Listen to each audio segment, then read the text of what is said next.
বিষয় আছে, অনেক বিষয় শাস্ত্র আমাদেরকে বিবেচনা করে দিয়েছে। কি করা প্রয়োজন আজকে এগুলো জানি না। কৃষ্ণ স্টুডিও চ্যানেলে আপনাকে স্বাগত। সমস্ত শাস্ত্র রুক্তস্ততা ভাবতয়েব সদ্বি, কিন্তু প্রভুরিয় প্রিয় এব তস্য বন্দে গুরু শ্রী চরণারবিন্দ। নমঃ বিষ্ণুপদয় রথপৃষ্ঠয় ভূতলে শ্রীমতী ভক্তি প্রপন্ন জ্যোতি স্বামীতি নামিনে। নমো আচার্য পদয় দৈন্য ভূষণ মুকুট মনে, গুরু করুণামৃতয়ে ক্ষমা ধৈর্য শিরোমণে। নমঃ শ্রীমতে ভক্তি কুসুমে শ্রবণায় বিষ্ণুপদায় দেবায় কৃপা বেদয়ে নমো নমঃ।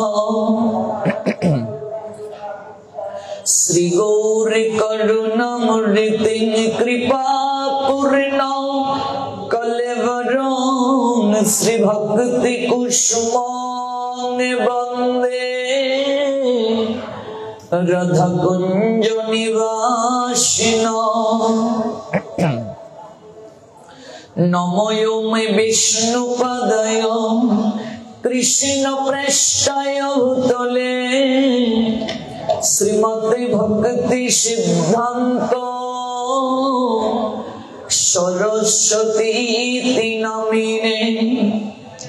আনন্দ লীলাময় বিগ্রহায় হেমাব দিব্য ছবি সুন্দরায়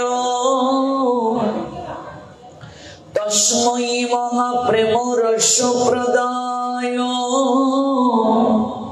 চৈতন্য চন্দ্রায় নমো নমস্তে। ত্রিভঙ্গ ভঙ্গিমি রূপম বেণুরন্ধ্র করণচিত গোপী মণ্ডল মধ্যস্থম শোভিত। নন্দ নন্দন শ্রীরূপী শ্রী সনাতন ভট্ট রঘুনাথ শ্রীজীব গোপাল ভট্ট দাস রঘুনাথ। এই ছয় গোসারি করি চরণ বন্দ, যাহা হতে বিঘ্ন নাশ অভীষ্ট পুরাণ। এই ছয় গোসাই যার মই তার দাস, দশবার পাদুরেন মোর পঞ্চগ্রাস। তাদের চরণ সেবী ভক্ত শনিবাস,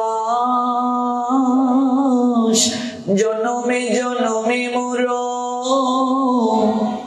এই অভিলাষ। এই ছয় গোসাই প্রভু মোরে কর দয়া, চরণে শরণ নিলাম দাও পদ ছায়া এই ছয় গুসাই যাবে ব্রজ কৈলাস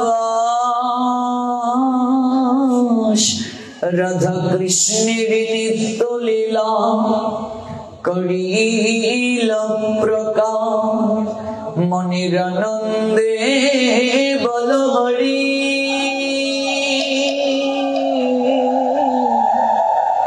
ভজ বৃন্দাবন শ্রী গুরু বৈষ্ণব পদে মজাইয়া শ্রী গুরু বৈষ্ণব পাদ পদ্ম করিয়া নাম সংকীর্তন কহে শ্রী নরোত্তম দাস জয় শ্রী কৃষ্ণ চৈতন্য দয়াল প্রভু নিত্যানন্দ শ্রী অদ্বৈত গদাধর শ্রীবাসদী শ্রী গৌর ভক্ত বৃন্দ হরে কৃষ্ণ কৃষ্ণ কৃষ্ণ হরে হরে হরে রাম রাম রাম হরে হরে হরে কৃষ্ণ কৃষ্ণ কৃষ্ণ হরে হরে হরে রাম রাম রাম হরে হরে হরে কৃষ্ণ কৃষ্ণ কৃষ্ণ হরে হরে হরে রাম রাম রাম হরে হরে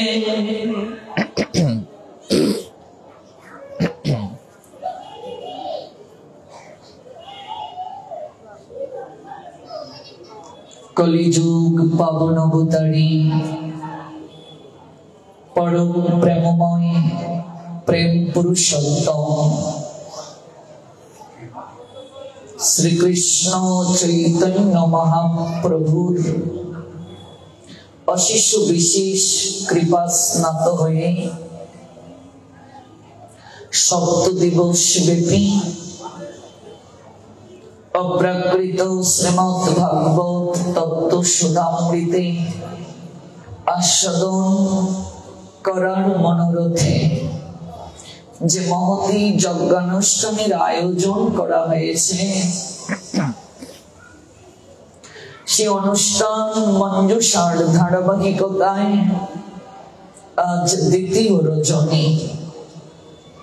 আজকের এই ভাগবত যজ্ঞস্থলে বহু দূর দূরান্ত থেকে যারা বাংলাদেশের নেত্রকোনা জেলা শহরস্থ সর্ববিঘ্ন বিনাশনকারী ভক্তবৎসল ভগবান শ্রী শ্রী নরসিংহ জিওর আগ্রা প্রাঙ্গণে উপবেশন করেছেন, আপনাদের প্রত্যেকের রাতুল রাঙ্গা চরণে আমি অভাজন ভক্তিপূর্ণ প্রণাম নিবেদন করছি, কৃতজ্ঞতা নিবেদন করছি যার উদ্দেশ্যে ভাগবত যজ্ঞ পরলোকগত শ্রী জন সাহার পরিবার মণ্ডলীর প্রতি তাদের ঐকান্তিক প্রচেষ্টায় তাদের পুত্রের জন্মতিথি প্রতিপালনের আকাঙ্ক্ষণে এই মহতী যজ্ঞ আমাদের উপহার প্রদান করেছেন। আয়োজনকারী ভক্তবৃন্দ জয়যুক্ত হন, যার উদ্দেশ্যে আয়োজন তিনি ভগবানের চরণ প্রাপ্ত হন। গতকাল যে স্থলে ভগবানের কথার বিশ্রাম টেনেছিলাম, আজ সেখান থেকেই পুনরায় শ্রবণ করব। তবে বিনম্র নিবেদন, আমরা যেটুকু সময়ে ভগবানের কথা শ্রবণ করব সেই শ্রবণ যেন কায় মনোবাক্যে হয়, শ্রদ্ধার সঙ্গে হয়। শ্রদ্ধাহীন হয়ে যদি কেউ ধর্ম অনুশীলন করেন, ভগবান নিজ মুখে জগৎকে জানিয়ে দিলেন সেই ব্যক্তি কখনো আমার কৃপা প্রাপ্ত হবে না। অশ্রদ্ধা ধানা পুরুষা ধর্মস্য অশ্ব পরন্তপ অপ্রাপ্য মাম নিবর্তন্তে মৃত্যু সংসার বর্তনী। নবম অধ্যায় রাজবিদ্যা রাজগুজ্জ যুগ, শ্লোক সংখ্যা 3। অশ্রদ্ধা ধানা পুরুষা ধর্মস্য অশ্ব পরন্তপ। অর্জুনের 22টি নাম রয়েছে। অর্জুনকে 22টি নামে শ্রীমদ্ ভগবত গীতাতে সম্বোধন করা হয়েছে। সেই 22টি নামের মাঝে দুটি নামে ভগবান সবচেয়ে বেশি অর্জুনকে সম্বোধন করেছেন। তন্মধ্যে একটি নাম হলো পার্থ, আরেকটি নাম হচ্ছে কৌন্তেয়। এই দুটি নামে সর্বাধিক ভগবান অর্জুনকে সম্বোধন করেছেন। ভগবান পার্থ নামে অর্জুনকে সম্বোধন করেছেন 38 বার শ্রীমদ্ ভগবত গীতায়, আর কৌন্তেয় নামে সম্বোধন করেছেন 24 বার। তবে ভগবান পার্থ নামে ডাকতে অর্জুনকে বেশি ভালোবাসেন। তার পশ্চাতে অনেক কারণ রয়েছে। প্রথম কারণ কুটুম্বজাত সম্পর্ক। অর্জুনের মায়ের নাম পৃথা, কুন্তির প্রথম দিকে নাম ছিল পৃথা, এরপরে তার নাম হয় কুন্তি। কুন্তির বাবার নাম শূরসেন। শূরসেন তার বাল্যকালের বন্ধু এবং পিস্তত ভাই সম্পর্কে, যার নাম কুন্তিভোজ। সেই কুন্তিভোজের কাছে তিনি তার মেয়েকে দান করে দিয়েছিলেন। কেন দান করলেন? কুন্তিভোজ শূরসেনের নিকটে একটা ভিক্ষা চেয়েছিল যে, বন্ধু, আমার বিবাহিত জীবনের এতদিন পার হয়ে গেল, আমি বাবা ডাক শুনতে পারিনি, সন্তান ধারণ করতে আমার সৌভাগ্য হলো না। তোমার তো অনেক সন্তান আছে, যদি বিধির আশিসে যে সন্তান তোমার স্ত্রীর গর্ভে, সেই সন্তান যদি জগতের আলো দেখে, তুমি সেই সন্তানটি আমায় সত্য ত্যাগ করে দান করে দেবে। মনে রাখবে, ভাগবত উপলব্ধি করতে গেলে একটু আমাদের মহাভারতের সঙ্গে যুগসূত্র স্থাপন দরকার। গীতাকে বুঝতে গেলে একটু মহাভারতের সঙ্গে যুগসূত্র স্থাপন দরকার। নতুবা আমরা শ্রীমদ্ ভগবত গীতা, শ্রীমদ্ ভাগবত যথাযথভাবে উপলব্ধি করতে পারবো না। তবে এই মহাভারত বাজারে যে পয়ার ছন্দে পাওয়া যায়, এটি পড়লে হবে না। আমাদের সনাতন ধর্মের সকল শাস্ত্র গ্রন্থই সংস্কৃতে রচনা। মহাভারতের শ্লোক হচ্ছে 1 লক্ষ। 1 লক্ষ শ্লোক রয়েছে মহাভারতে। এজন্য সংস্কৃত সম্পর্কে যিনি পারঙ্গম নন, গোস্বামীগণের যে সিদ্ধান্ত গ্রন্থরাজি, যদি সংস্কৃত সম্পর্কে কারো ধারণা না থাকে, তাহলে তিনি যথাযথভাবে উপলব্ধি করতে পারবেন না। এটি যেমন প্রথম কথা। দ্বিতীয় কথা, বাজার থেকে বেদ, বেদান্ত, গীতা, ভাগবত, চৈতন্য চরিতামৃত এনে আমি যদি বাড়িতে পড়তে শুরু করি তাহলেও আমি ভগবানকে জানতে পারবো না। কারণ বাজার থেকে গ্রন্থ এনে পরে যদি ভগবানকে জানা যেত, ভক্ত হওয়া যেত, তাহলে বাজার থেকে ডাক্তারি বই এনে পড়েও ডাক্তার হওয়া যেত। সরকার এত টাকা খরচ করে মেডিকেল কলেজ কেন করলেন? বাজার থেকে ডাক্তারি বই এনে পড়ে ডাক্তার হওয়া যায় না। তেমনি ভাবে বাজার থেকে গ্রন্থ পড়েও ভগবানকে জানা যায় না তত্ত্বদ্রষ্টা সদ্গুরুর চরণাশ্রয় না হলে। গতকাল আমরা যে প্রসঙ্গে ছিলাম সেই প্রসঙ্গ থেকেই আবার শ্রবণ করব। একটু ধৈর্য সহকারে মনকে নিবদ্ধ করুন। সাধনা ব্যতীত ভগবানকে জানা যায় না, গ্রন্থ অধ্যয়ন করেও ভগবানকে জানা যায় না। মহতের যদি কৃপা না হয়, সাধুর যদি কৃপা না হয়, গুরুদেবের যদি কৃপা না হয়, গুরুদেব আপনাকে প্র্যাকটিক্যালি ভগবান জানিয়ে দেবেন, চিনিয়ে দেবেন, তবে এরকম তত্ত্বদ্রষ্টা সদ্গুরুর সান্নিধ্য সবার ভাগ্যে হয় না। ব্রহ্মাণ্ড ভ্রমিতে কোন ভাগ্যবান জীব গুরু কৃষ্ণ প্রসাদে পায় ভক্তি লতা বীজ, সবার ভাগ্যে হয় না। এটা ব্রহ্মাণ্ড ভ্রমণ করতে করতে গুটি কয়েক ভাগ্যবান জীবের পক্ষেই সম্ভব। মহাভারতটার সঙ্গে একটু যোগসূত্র স্থাপন প্রয়োজন। আজকালকার মা বাবা সন্তানকে মহাভারতের কথা শোনান না, রামায়ণের লীলা শ্রবণ করান না। আজকালকার মা বাবারা সন্তানকে মোটু পাটলু দেখিয়ে দেখিয়ে খাওয়ান, নাট বল্টু দেখিয়ে দেখিয়ে খাওয়ান, কার্টুন দেখিয়ে দেখিয়ে খাওয়ান। একটা শিশুর প্রাথমিক শিক্ষা কেন্দ্রই তার পরিবার।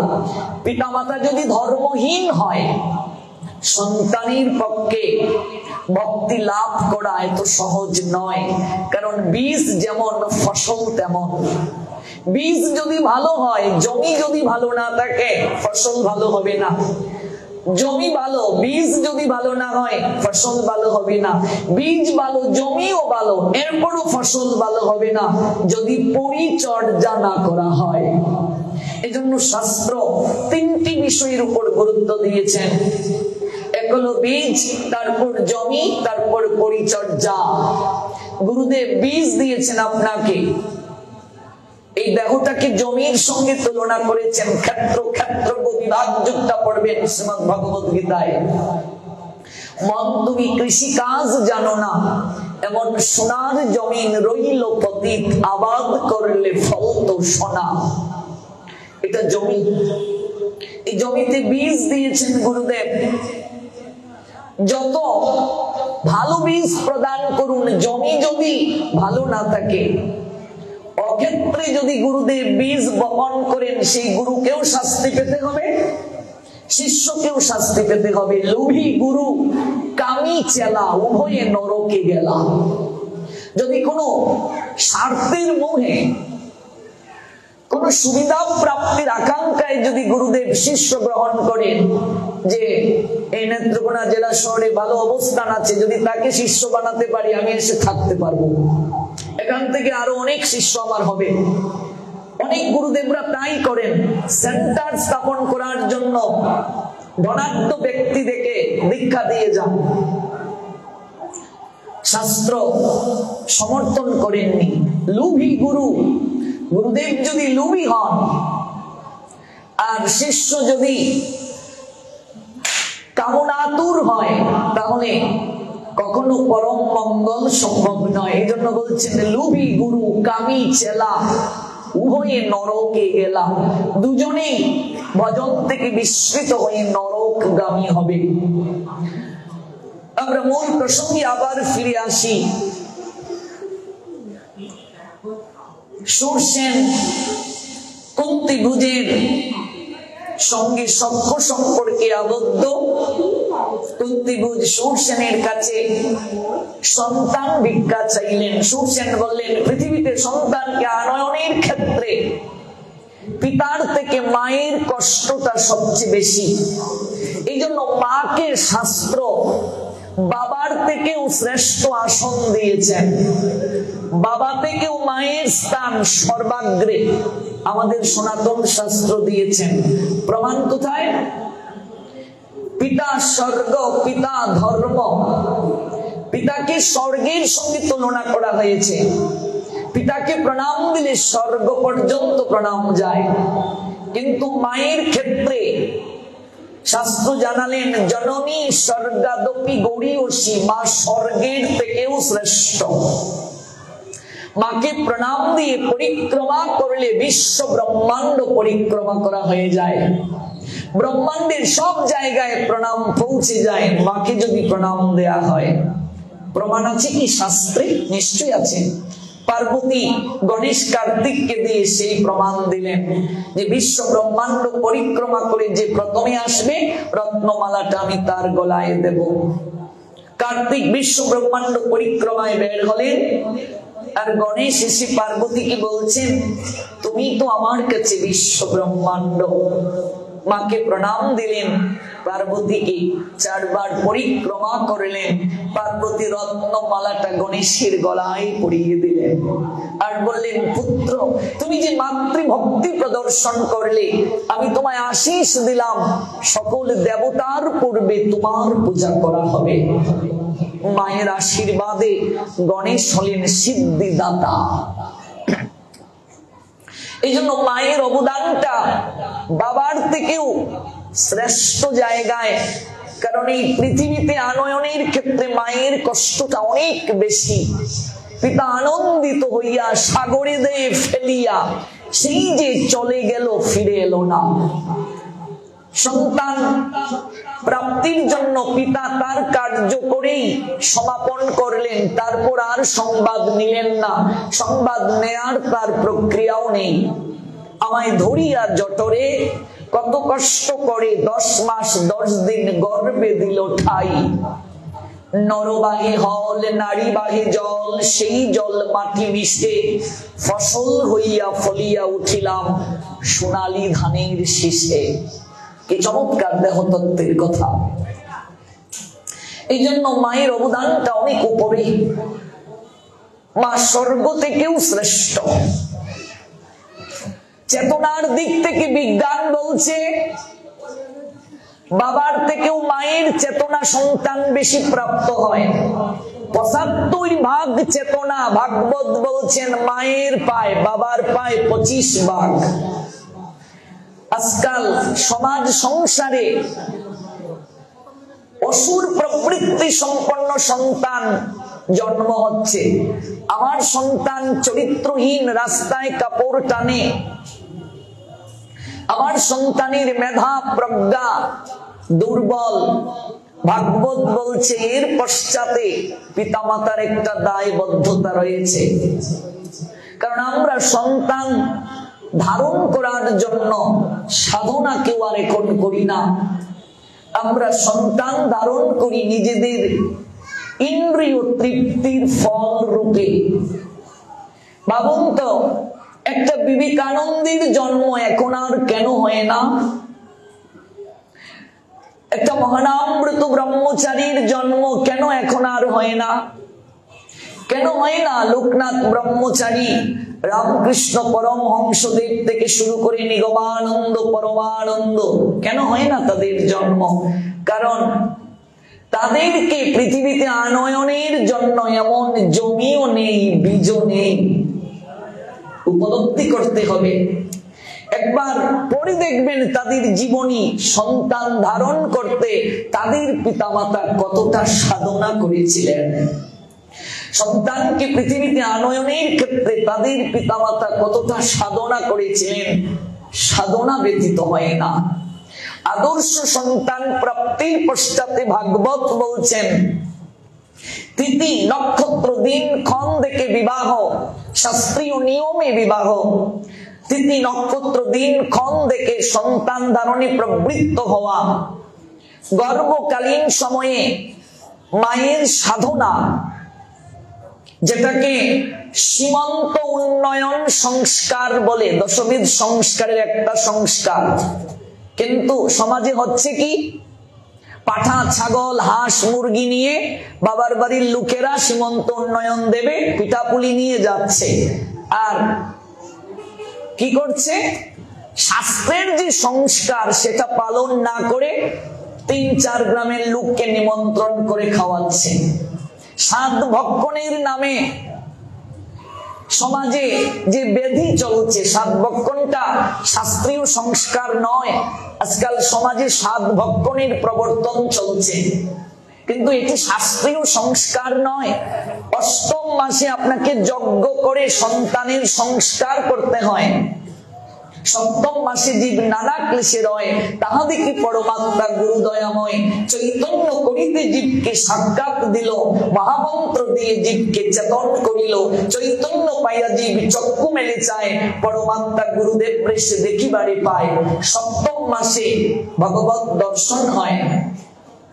অষ্টম মাসে সংস্কার করতে হয়। যদি সন্তানের মাঝে অপূর্ণতা কিছু থাকে, এখানে মন্ত্র উচ্চারণের মাধ্যমে যজ্ঞ করে সংস্কার করতে হয়। এটিকে গর্ভ সংস্কার বলে। আজকাল গর্ভ সংস্কার কি অনেকে জানেই না। দশবিধ সংস্কারের অন্যতম একটা সংস্কার। আজকাল সাধ ভক্ষণ চলছে। সীমন্ত উন্নয়নের নামে আমরা অবিচার করছি, অনাচার করছি। মনে রাখবে, আগুনের মাঝে যে জিনিস দেবে গন্ধটা কিসের মতো হবে? যা দেবে তার মতো হবে। আগুনে প্লাস্টিক দিলে গন্ধটা কিসের হবে? প্লাস্টিকের গন্ধ হবে। আগুনে যদি চামড়া দেয় গন্ধটা কিসের মতো হবে? চামড়ার মতো হবে। তাহলে জঠরাগ্নি, এখানে অগ্নি আছে কি নেই? নতুবা পরিপাক হচ্ছে কি করে? এখানে আপনি যে খাবার দেবেন চেতনাটা আপনার তেমন হবে। আপনি গর্ভ অবস্থায় যে আহার করবেন সন্তানের মাঝে সেই চেতনা প্রকাশ পাবে। এটা আমার শুধু কথা নয়, এটা বিজ্ঞানও বলছে, ভাগবত বলছে।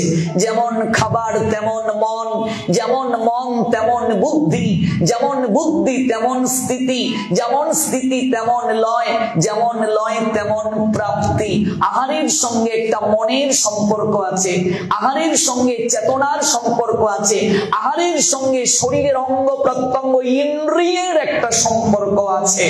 আপনি যেমন আহার করবেন আপনার মনের মাঝে প্রভাব পড়বে। বসনের সঙ্গে মনের প্রভাব আছে। আপনি যেমন বস্ত্র পরবে বস্ত্রের একটা প্রভাব আপনার মনের মাঝে পড়বে। এই জন্য কেউ যদি আদর্শ সন্তান পেতে চায়, প্রজ্ঞাশীল, ভক্ত, মেধা, তাহলে তাকে গর্ভ সংস্কার করতে হবে। অসুরের রজবীর যে প্রহ্লাদের জন্ম, কিন্তু সেই প্রহ্লাদ কৃষ্ণ ভক্ত, বিষ্ণু ভক্ত কি করে হলেন? কারণটা কি? মায়ের কারণে। এই 10 মাস 10 দিন কয়াদু প্রহ্লাদের মা দেবর্ষি নারদের আশ্রমে ভাগবত শ্রবণ করে প্রসাদ গ্রহণ করেছিলেন। ওই গর্ভ সংস্কারের মাধ্যমে অসুরের বীর্যের ফসল প্রহ্লাদ ভক্ত হয়ে গেলেন। মায়ের একটা বিশাল ভূমিকা রয়েছে এই জায়গায়। মা যে আচরণ করবে সন্তানের মাঝে এটা প্রভাব পড়বে। এই জন্য চীনে দেখবে গর্ভবতী মায়েদেরকে টেকনোলজি সম্পর্কে ক্লাস দেয়া হয়। চীনের বাচ্চারা পর্যন্ত প্রযুক্তি সম্পর্কে বিভিন্ন প্রোডাক্ট উৎপাদনের ক্ষেত্রে ওরা সবচেয়ে অগ্রসর। গর্ভকালীন মায়েদেরকে ট্রেনিং দেয়া হয়, চীনের গর্ভবতী মায়েদেরকে ট্রেনিং দেয়া হয় এই প্রযুক্তি সম্পর্কে। দেখবে এগুলো আছে, গুগল সার্চ করে দেখবে। চীনারা, এটা আমাদের ভাগবতের সংস্কার, এটা সনাতনীদের শিক্ষা যে গর্ভ অবস্থায় মা কি করবে। 8ম মাসের পর সে আর অন্ধকারে শয়ন করবে না। অনেক বিষয় আছে, অনেক বিষয় শাস্ত্র আমাদেরকে বিবেচনা করে দিয়েছে। কি করা প্রয়োজন আজকে এগুলো জানি না। সন্তান ধারণের জন্য অবশ্যই গুরুদেবের চরণে শরণ নেওয়া দরকার, কিন্তু কার চরণে নেবেন অনেক গুরুদেব নিজেই জানেন না। তাহলে আমাকে কি করে পথ দেখাবেন? এক কানা তো আরেক কানাকে পথ দেখাতে পারে না। গুরুদেব নিজেও কামাতুর, নিজেও ভুগী, আমি ভুগীকে কি করে উদ্ধার করবেন? এজন্য গুরুকরণটা অত্যন্ত বুঝে শুনে, অত্যন্ত বিচার করে, তা না হয়ে জীবনে কিছুই প্রাপ্তি সম্ভব নয়। কিছুই বোঝা সম্ভব নয়, কিছুই উপলব্ধি করা সম্ভব নয়। এই বিষয়টার প্রতি আমাদের গুরুত্ব দেওয়া আবশ্যক। এই জন্য বলছেন, আজ শুনছেন বলছেন যে সন্তান পৃথিবীতে আনয়নের ক্ষেত্রে তো মায়ের ভূমিকাটা অনেক বেশি। আমি যে অনাগত সন্তানকে তোমায় দান করে দেব, আমি যে দান করব, আমি আমার স্ত্রীর সঙ্গে পরামর্শ না করে তো সেটি আমি করতে পারি না। তাই শুনছেন এসে তার স্ত্রীর সঙ্গে পরামর্শ করলেন। মনিটরে সাউন্ড নেই কেন? এবার স্ত্রী বললেন, ধর্ম প্রতিপালনের জন্য আমি তোমার সহযাত্রী, আমি তোমার সহধর্মিনী, তোমার প্রাণীর বন্ধু সে, আমরা তো সন্তান একেবারে হারাবো না, তোমার বন্ধুর ইচ্ছে পূরণ হোক। যথাসময়ে একটা মেয়ের জন্ম হলো, এই মেয়েটার নাম রাখা হলো পৃথা। পরবর্তীতে যজ্ঞ করে ওই পৃথাকে কুন্তি বুজির কাছে দান করে দেয়া হলো। পরবর্তীতে কুন্তি বুজির নামানুসারে পৃথার নাম হলো কুন্তি। বুঝতে পেরেছেন কুন্তি কোত্থেকে এলেন? ওই পৃথার নাম হলো কুন্তি। খুব সংক্ষেপে বললাম, কারণ আমরা গুরুতত্ত্বে ফিরে আসবো। গতকাল যেখানে শেষ করেছি 7 দিনে গুরুতত্ত্ব নিয়ে 7 দিন যদি বলতে পারতাম কিছুটা উপলব্ধি হতো। অনেক প্রশ্ন গতকাল আলোচনার মাঝে তৈরি হয়, এগুলো বিশ্লেষণ না করলে সংশয় থাকবে। 7 দিনে যদি কেবল গুরুতত্ত্বই বলি তাহলে তো আরো অনেক কথা বলা হবে না। এগুলো অল্প সময়ে অল্প দিনে হয় না, তাই স্পর্শ করে করে যাচ্ছি। ওই কুন্তি বুজির নামানুসারে কুন্তি নাম হলো, তাই 38 বার গীতায় পার্থ নামে ডাকলেন ভগবান। পিতার পুত্র পার্থ, কুটুম্বজাত সম্পর্ক। অর্জুনার ভগবান শ্রী গোবিন্দ মামাতো পিস্তুতু ভাই নাকি একটা সম্পর্ক আছে। কুন্তি তার পিসিমা হয়, গোবিন্দের পিসিমা। এই জন্য যেহেতু তার পিসির নাম ছিল পৃথা, তাই তিনি পার্থ নামে ডাকতেই বেশি পছন্দ করেন। আর কুন্তি নামে 24 বার তিনি ডেকেছেন। কোন শ্লোক থেকে এত দূর গেলাম? অশ্রদ্ধা ধানা পুরুষা ধর্মস্য পরন্তপ অপ্রাপ্য মাম নিবর্তন্তে মৃত্যু সংসার বর্তনী। বলছেন, হে পরন্ত, ধর্ম প্রতিপালনে যাদের শ্রদ্ধা উদিত হয় নাই, ধর্ম পালন করছে কিন্তু শ্রদ্ধা উদিত হয় নাই, হৃদয় মাঝে শ্রদ্ধা নাই, ধর্ম পালন করছে, ধর্মের অনুশীলন করছে কিন্তু হৃদয়ে শ্রদ্ধা নেই, এমন ব্যক্তি কোনদিন আমায় প্রাপ্ত হবে না। অপ্রাপ্য মাম, অপ্রাপ্য শব্দের অর্থ পাবে না, মাম শব্দের অর্থ আমাকে, আমাকে পাবে না। আর আমাকে যদি কেউ প্রাপ্ত না হয় তাদের অবস্থানটা কি হবে? নিবর্তন্তে মৃত্যু সংসার বর্তনী। আমাকে যদি কেউ প্রাপ্ত না হয় তাহলে জন্ম মৃত্যুর চক্র মুখে তাকে ঘুরতে হবে, বারংবার ফিরে আসতে হবে। অপ্রাপ্য মাম নিবর্তন্তে মৃত্যু সংসার বর্তনী। তাই আমরা যেটুকু সময় ভগবানের কথা শ্রবণ করব, সেই শ্রবণটা যেন শ্রদ্ধার সঙ্গে হয়, শ্রবণটা যেন কায় মনোবাক্যে হয়। আপনি 5 মিনিটেই শ্রবণ করুন, কিন্তু আপনি কায় মনোবাক্যে শ্রবণ করুন। আপনি 1 ঘন্টাই শ্রবণ করুন, প্রণাম দিয়ে বসবেন, আপনার ইমার্জেন্সি প্রয়োজন হয়েছে, প্রণাম দিয়ে চলে যান। কিন্তু আপনি যাবেন, আপনার চলে যাওয়ার কারণে যেন কারো শ্রবণে ব্যাঘাত না হয়। আপনি এমন ভাবে চলে যান যেন অন্যের শ্রবণে ব্যাঘাত না হয়। আপনি এই 2 ঘন্টার সময়ের জন্য এসেছেন, ভাবুন এই 2 ঘন্টার সময়ে আপনার স্বামী নেই, আপনার স্ত্রী নেই, আপনার পুত্র নেই, কন্যা নেই, আপনার ব্যবসা নেই, চাকরি নেই, কোনো কিছুই নেই। আপনি যেভাবে পৃথিবীতে এসেছিলেন একা, আপনি যেভাবে যাবেন পৃথিবী থেকে একা, এরকম ভাবুন। এই 2 ঘন্টা সময়, হে গোবিন্দ, আমি কেবল তোমার আর তুমি কেবল আমার। এই 2 ঘন্টার সময় ভাবুন, তুমি কেবল আমার আর আমি কেবল তোমার। এই ভাব নিয়ে শ্রবণ করুন, এই চিন্তা নিয়ে শ্রবণ করুন, দেখবেন জীবন ধন্য হয়ে যাবে। শ্রবণ করতে করতে, লীলা শ্রবণ করতে করতে যেদিন আপনার জ্ঞান চক্ষুতে ওই লীলাময়কে দর্শন হবে, সেদিন আপনার ভাগ্য শ্রবণ সার্থক বলে গণ্য হবে। এজন্য ভাগবতে লেখা আছে, ভাগবত শ্রবণ করলেও আমার চিত্ত পরিবর্তন হবে না। প্রত্যেকটা লোমকূপ থেকে শুরু করে সব জায়গায় পাপে জড়ো জড়ো, লাভ হবে না যদি নিয়মকে ব্যতি রেখে শ্রবণ করি। আমাদের দুর্ভাগ্য, এখন পর্যন্ত আমরা ভাগবতের বিধি জানি না, কি করে শ্রবণ করতে হয় বিধিটা আমরা জানি না। কাজে একটু বিধির কথা বলে গুরুতত্ত্বে যাব। গতকাল যেখানে শেষ করেছিলাম সেখান থেকে যাব একটু বিধির কথা। আগে জানতে হবে শ্রবণটা কিভাবে করব, শ্রবণের প্রক্রিয়াটা কি। যদি এই শ্রবণের প্রক্রিয়া না জানি, তাহলে এই শ্রবণ কখনো আমাদেরকে পরিবর্তন করতে পারবে না, শ্রবণ কখনো আমাদের যথার্থ স্তরে নিয়ে যেতে পারবে না।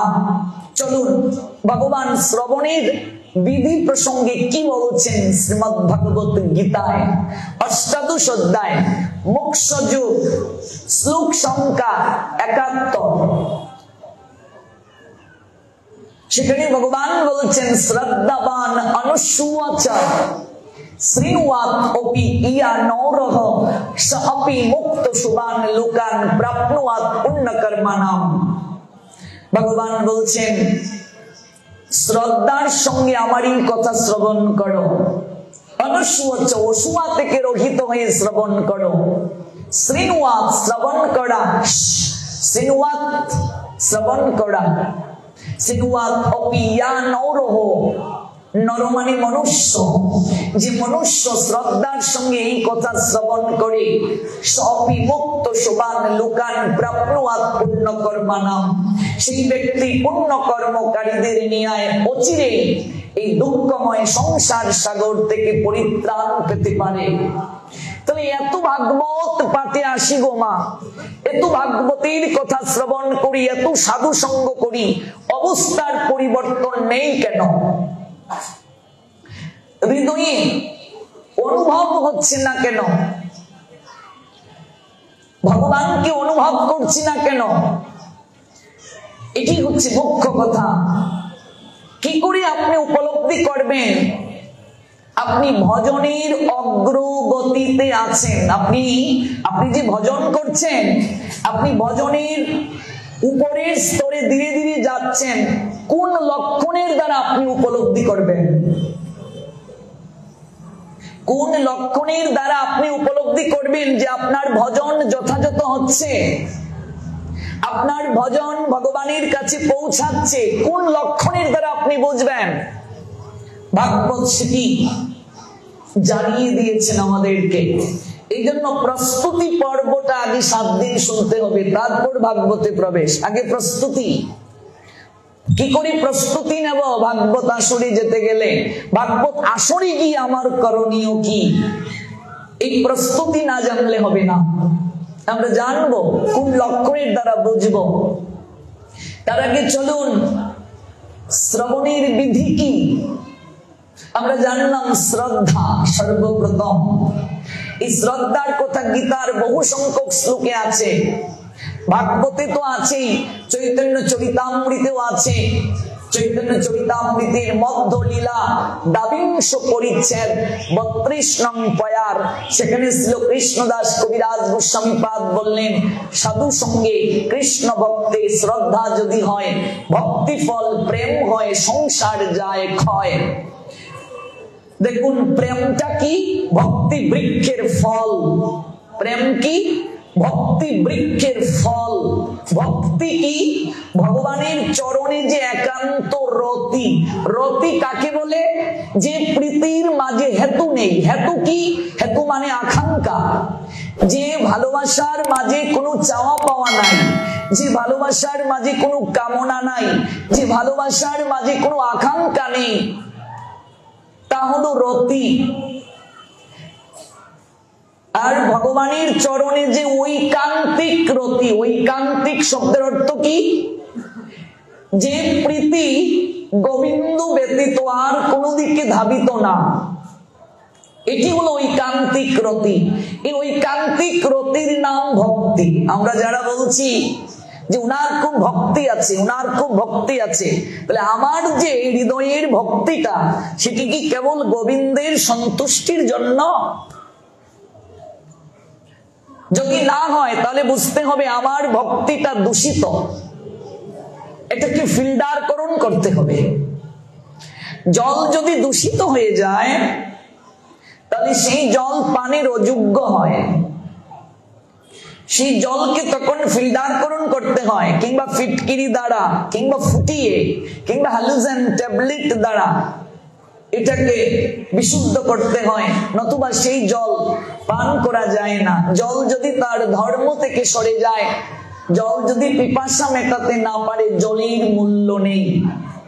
হৃদয়ে ভক্তি সবারই আছে, হৃদয়ে প্রীতি সবারই আছে, কিন্তু সবার হৃদয়ের ভক্তি আর প্রীতি বিশুদ্ধ নয়। ওই ভগবানের চরণে একান্ত যে রতি, তারই নাম ভক্তি। আর ওই ভক্তি বৃক্ষের যে ফল, এই ফল হলো প্রেম। দুফুটা নয়নের জল কীর্তনের আসরে বিসর্জন করলাম, খুব প্রেমিক গোসে কেমন করে কাঁদছে, আর এখান থেকে গিয়েই সিগারেট টানলাম। এটা প্রেম না, এটা ভক্তিও না, এটা কিছুই না, কিচ্ছু না, এটা ইমোশনাল ব্ল্যাকমেইল। তাই হচ্ছে সমাজে। মানুষ এটাকেই ভক্তি ভাবছে, মানুষ এটাকেই প্রেম ভাবছে, কিন্তু প্রেমের সংজ্ঞা বড় কঠিন। ধ্বংস হওয়ার বহুবিধ কারণ থাকা সত্ত্বেও যে প্রীতি কখনো ধ্বংস হয় না, বহুবিধ কারণ আছে ধ্বংস হওয়ার, এরপরও যে প্রীতি কখনো ধ্বংস হয় না, তাই হলো প্রেম। এই জড় জগতে কোনো প্রেম নেই। ডক্টর মহানামব্রত ব্রহ্মচারী তার প্রেম যুগ গ্রন্থে বললেন, এই জড় জগতে প্রেম যাহা আছে তা হচ্ছে প্রেমের ছায়া। যেমন পুকুরের স্বচ্ছ জলের মাঝে কোন বৃক্ষের ছায়া দর্শন করে আমরা যেমন বৃক্ষটাকে চিহ্নিত করতে পারি, দর্পণে মুখচ্ছবি দেখে যেমন নিজেকে নিরীক্ষণ করতে পারি, তেমনি ওই প্রেমের ছায়া আছে এই জগতে। প্রেম নেই। মনুষ্য জীবের ক্ষেত্রে আকর্ষণ কিংবা প্রীতি বিনিময় প্রেম বলে গণ্য নয়। ভালোবাসার প্রেমকে যারা এক মনে করে ওরা মূর্খ। যারা প্রেম আর ভালোবাসায় এক মনে করে, প্রেমকে ভালোবাসাকে এক সঙ্গে কিংবা একীভূত যারা করে ওরা অজ্ঞ। ভালোবাসাকে প্রেম বলা মানে পতিতাকে সতীর মর্যাদা দেওয়া, বেশ্যাকে সতী বলা। এই জন্য চৈতন্য চরিতামৃত বললেন আত্মেন্দ্রিয় প্রীতিবাঞ্ছা। এই প্রীতিবাঞ্ছাটাই হলো কাম। এই কামেরই অন্য নামান্তর হচ্ছে জড়জগতে ভালোবাসা, কিন্তু প্রেম হচ্ছে কৃষ্ণেন্দ্রিয় প্রীতিবাঞ্ছা। একমাত্র ভগবানকে প্রীত করার জন্য যাহা নিবেদন তাহাই হলো প্রেম। আমরা শুনবো এগুলো ভাগবতের শেষের দিকে, যখন আমরা ব্রজ লীলার কথা জানবো তখন আমরা এই বিষয়গুলো জানতে পারবো। প্রসঙ্গে যেহেতু এসেছে একটু স্পর্শ করলাম। ভক্তি বৃক্ষের ফল, এই ফল হচ্ছে প্রেম। আর ভক্তিটা কি? ভগবানের চরণে একান্ত রতি। এই জন্য ভক্তির বাংময়ী প্রতিমা যারা, ওরা হচ্ছেন ব্রজগোপী। ওদেরকে মন মনা ভক্ত বলা হয়। ভগবান গীতায় দুটি শ্লোকে মন মনা ভব শব্দ উচ্চারণ করেছেন, কিন্তু কি করে মনটা গোবিন্দকে দিতে হয় সে কথা গীতায় নেই। গীতায় কর্মযুগ আছে, গীতায় জ্ঞান যুগ আছে, গীতায় ভক্তি যুগ আছে, কিন্তু গীতায় প্রেম যুগ নেই। ওই প্রেম যুগ জানার জন্য ভাগবতের স্তরে গমন করতে হবে। এই প্রেমের কথা গীতা থেকে জানা যাবে না। এই প্রেমের কথা জানতে গেলে প্রেমের রত্নাকরে ডুব দিতে হবে, প্রবেশ করতে হবে ভাগবতে। কিন্তু গীতাকে পাশ কাটিয়েও ভাগবতে যাওয়া যাবে না। গীতা যেখানে শেষ, ভাগবত সেখান থেকে শুরু। এই জন্য গীতাকে পাশ কাটিয়ে ভাগবতে যাওয়ার, ভাগবতে প্রবেশ করার অধিকার শাস্ত্র আমাদেরকে দেন নাই। সর্বপ্রথম শ্রবণের বিধি। শ্রদ্ধাবান অনুসুচ শ্রীওয়াতপিয়া নরহ সপি মুক্ত শুভান লোকান প্রাপ্নুয়াত পুণ্য কর্মানাম। আর চৈতন্য চরিতামৃত বললেন, সাধু সঙ্গে কৃষ্ণ ভক্তে শ্রদ্ধা যদি হয়, ভক্তি ফল প্রেম হয়, সংসার যায় ক্ষয়। এই যে ভক্তি, এই যে প্রেম, এই ভক্তি এবং প্রেম প্রাপ্তির মনে রাখবে প্রথম যে আমাদের হৃদয়ে মাঝে প্রস্তুতি, আমাদের যে অভিলাষ, এই অভিলাষ কিংবা কিঞ্চনটাই হচ্ছে শ্রদ্ধা। সর্বপ্রথমই শ্রদ্ধা। আর শ্রদ্ধা আছেন বলে আপনারা এসেছেন। শ্রদ্ধা বিহীন ব্যক্তি কখনো ভাগবতের আসরে আসবে না। ভগবান নিজে জানালেন, 4 প্রকার ব্যক্তি আমায় ভজন করবে না। সপ্তম অধ্যায় জ্ঞান বিজ্ঞান যুগে আছে, নমাম দুষ্কৃতি নমুর প্রপদ্যন্তে নরাধমা মায়য়া পরিত জ্ঞানা সুরম ভবমাশ্রিতম। ওরা আসবে না। আমরা যারা এখানে এসেছি শ্রদ্ধা হৃদয়ে আছে, কিন্তু এই শ্রদ্ধার মাঝে আবার প্রকার রয়েছে উত্তম, মধ্যম, কনিষ্ঠ। উত্তম শ্রদ্ধা, মধ্যম শ্রদ্ধা, কনিষ্ঠ শ্রদ্ধা। উত্তম শ্রদ্ধার উপরে আরো আছে, আরো প্রকার আছে। এগুলো হচ্ছে প্রাথমিক কথা, এগুলো না জানলে হবে না। পাত্র যদি ফুটু হয়, আপনি যতই প্রেম রস ঢালুন, পাত্রে কি সঞ্চয় হবে? জমিতে আপনি জল দিলেন, এখানে হাওর অঞ্চলের মানুষ আমরা, আমার বাড়িও তো বেশি দূর নয়, সুনামগঞ্জ, মামার বাড়িও হাওর অঞ্চলে। কাজেই এই হাওরের কাদামাটির সঙ্গে, নৌকার সঙ্গে একটা নারীর সম্পর্ক। আমরা হাওরের সন্তান, হাওরের মানুষ, আমরা জানি জমিতে যখন জল দেয়া হয়, আইল যদি ভাঙ্গা থাকে তাহলে সেই জল কি জমিতে থাকবে? থাকবে না। অপরাধের আইল যদি ভাঙ্গা থাকে, ভাঙ্গাটা হচ্ছে অপরাধ, অপরাধ রূপ আইল যদি ভাঙ্গা থাকে, ফুটু থাকে, যতই আপনি রস দেন, প্রেম রস, ভক্তি রস, একটু থাকবে না, থাকবে না। এদিকে যাচ্ছে, এদিকে বের হয়ে যাচ্ছে। এই জন্য আগে এগুলো জানতে হবে, এগুলো উপলব্ধি করতে হবে। এবার আসুন, ভাগবত কি বলছেন শ্রবণ সম্পর্কে। ভাগবত শুরু হলো মৃত্যুর সংবাদ দিয়ে। পরীক্ষিত মহারাজ 7 দিন 7 রাত ভাগবত শ্রবণ করলেন। অত্যন্ত শ্রদ্ধার সঙ্গে এই কথাটা শ্রবণ করবেন। এখন যে কথাটা বলছি অত্যন্ত গুরুত্ব সহকারে হৃদয়ে দিয়ে বিচার করবেন এই কথাগুলো। পরীক্ষিত মহারাজ 7 দিন 7 রাত ভগবানের কথা শ্রবণ করলেন। আহার গ্রহণ করেছিলেন? ওমা, করেছিলেন? করেননি। জল গ্রহণ করেছিলেন? করেননি। কেন করেননি? গ্রহণটা করেননি কেন? প্রথম কারণ, জল গ্রহণ করলে প্রকৃতির ডাকে তাকে প্রস্রাব করতে যেতে হবে। আহার গ্রহণ করলে প্রকৃতির ডাকে তাকে মল ত্যাগ করতে যেতে হবে। শ্রবণে বিঘ্ন হবে। কলিযুগে ভক্তির 64 অঙ্গের মাঝে শ্রবণকে যে সর্বোত্তম বলা হলো, মুখ্য বলা হলো, কিন্তু শ্রবণটা কেমন হবে? পরীক্ষিতের মতো শ্রোতা নেই, সুখদেবের মতো বক্তাও এখন নেই। কাজে আমরা এইভাবে না খেয়ে একাগ্র চিত্তে পরীক্ষিতের মতো শ্রবণ করতে পারবো না। আমরা 2 ঘন্টা শ্রবণ করার জন্য এসেছি। এই বিচারে আমাদেরকে শাস্ত্র থেকে সিদ্ধান্ত গ্রহণ করতে হবে। 6 দিন যখন পরীক্ষিতের শ্রবণ হয়ে গেল,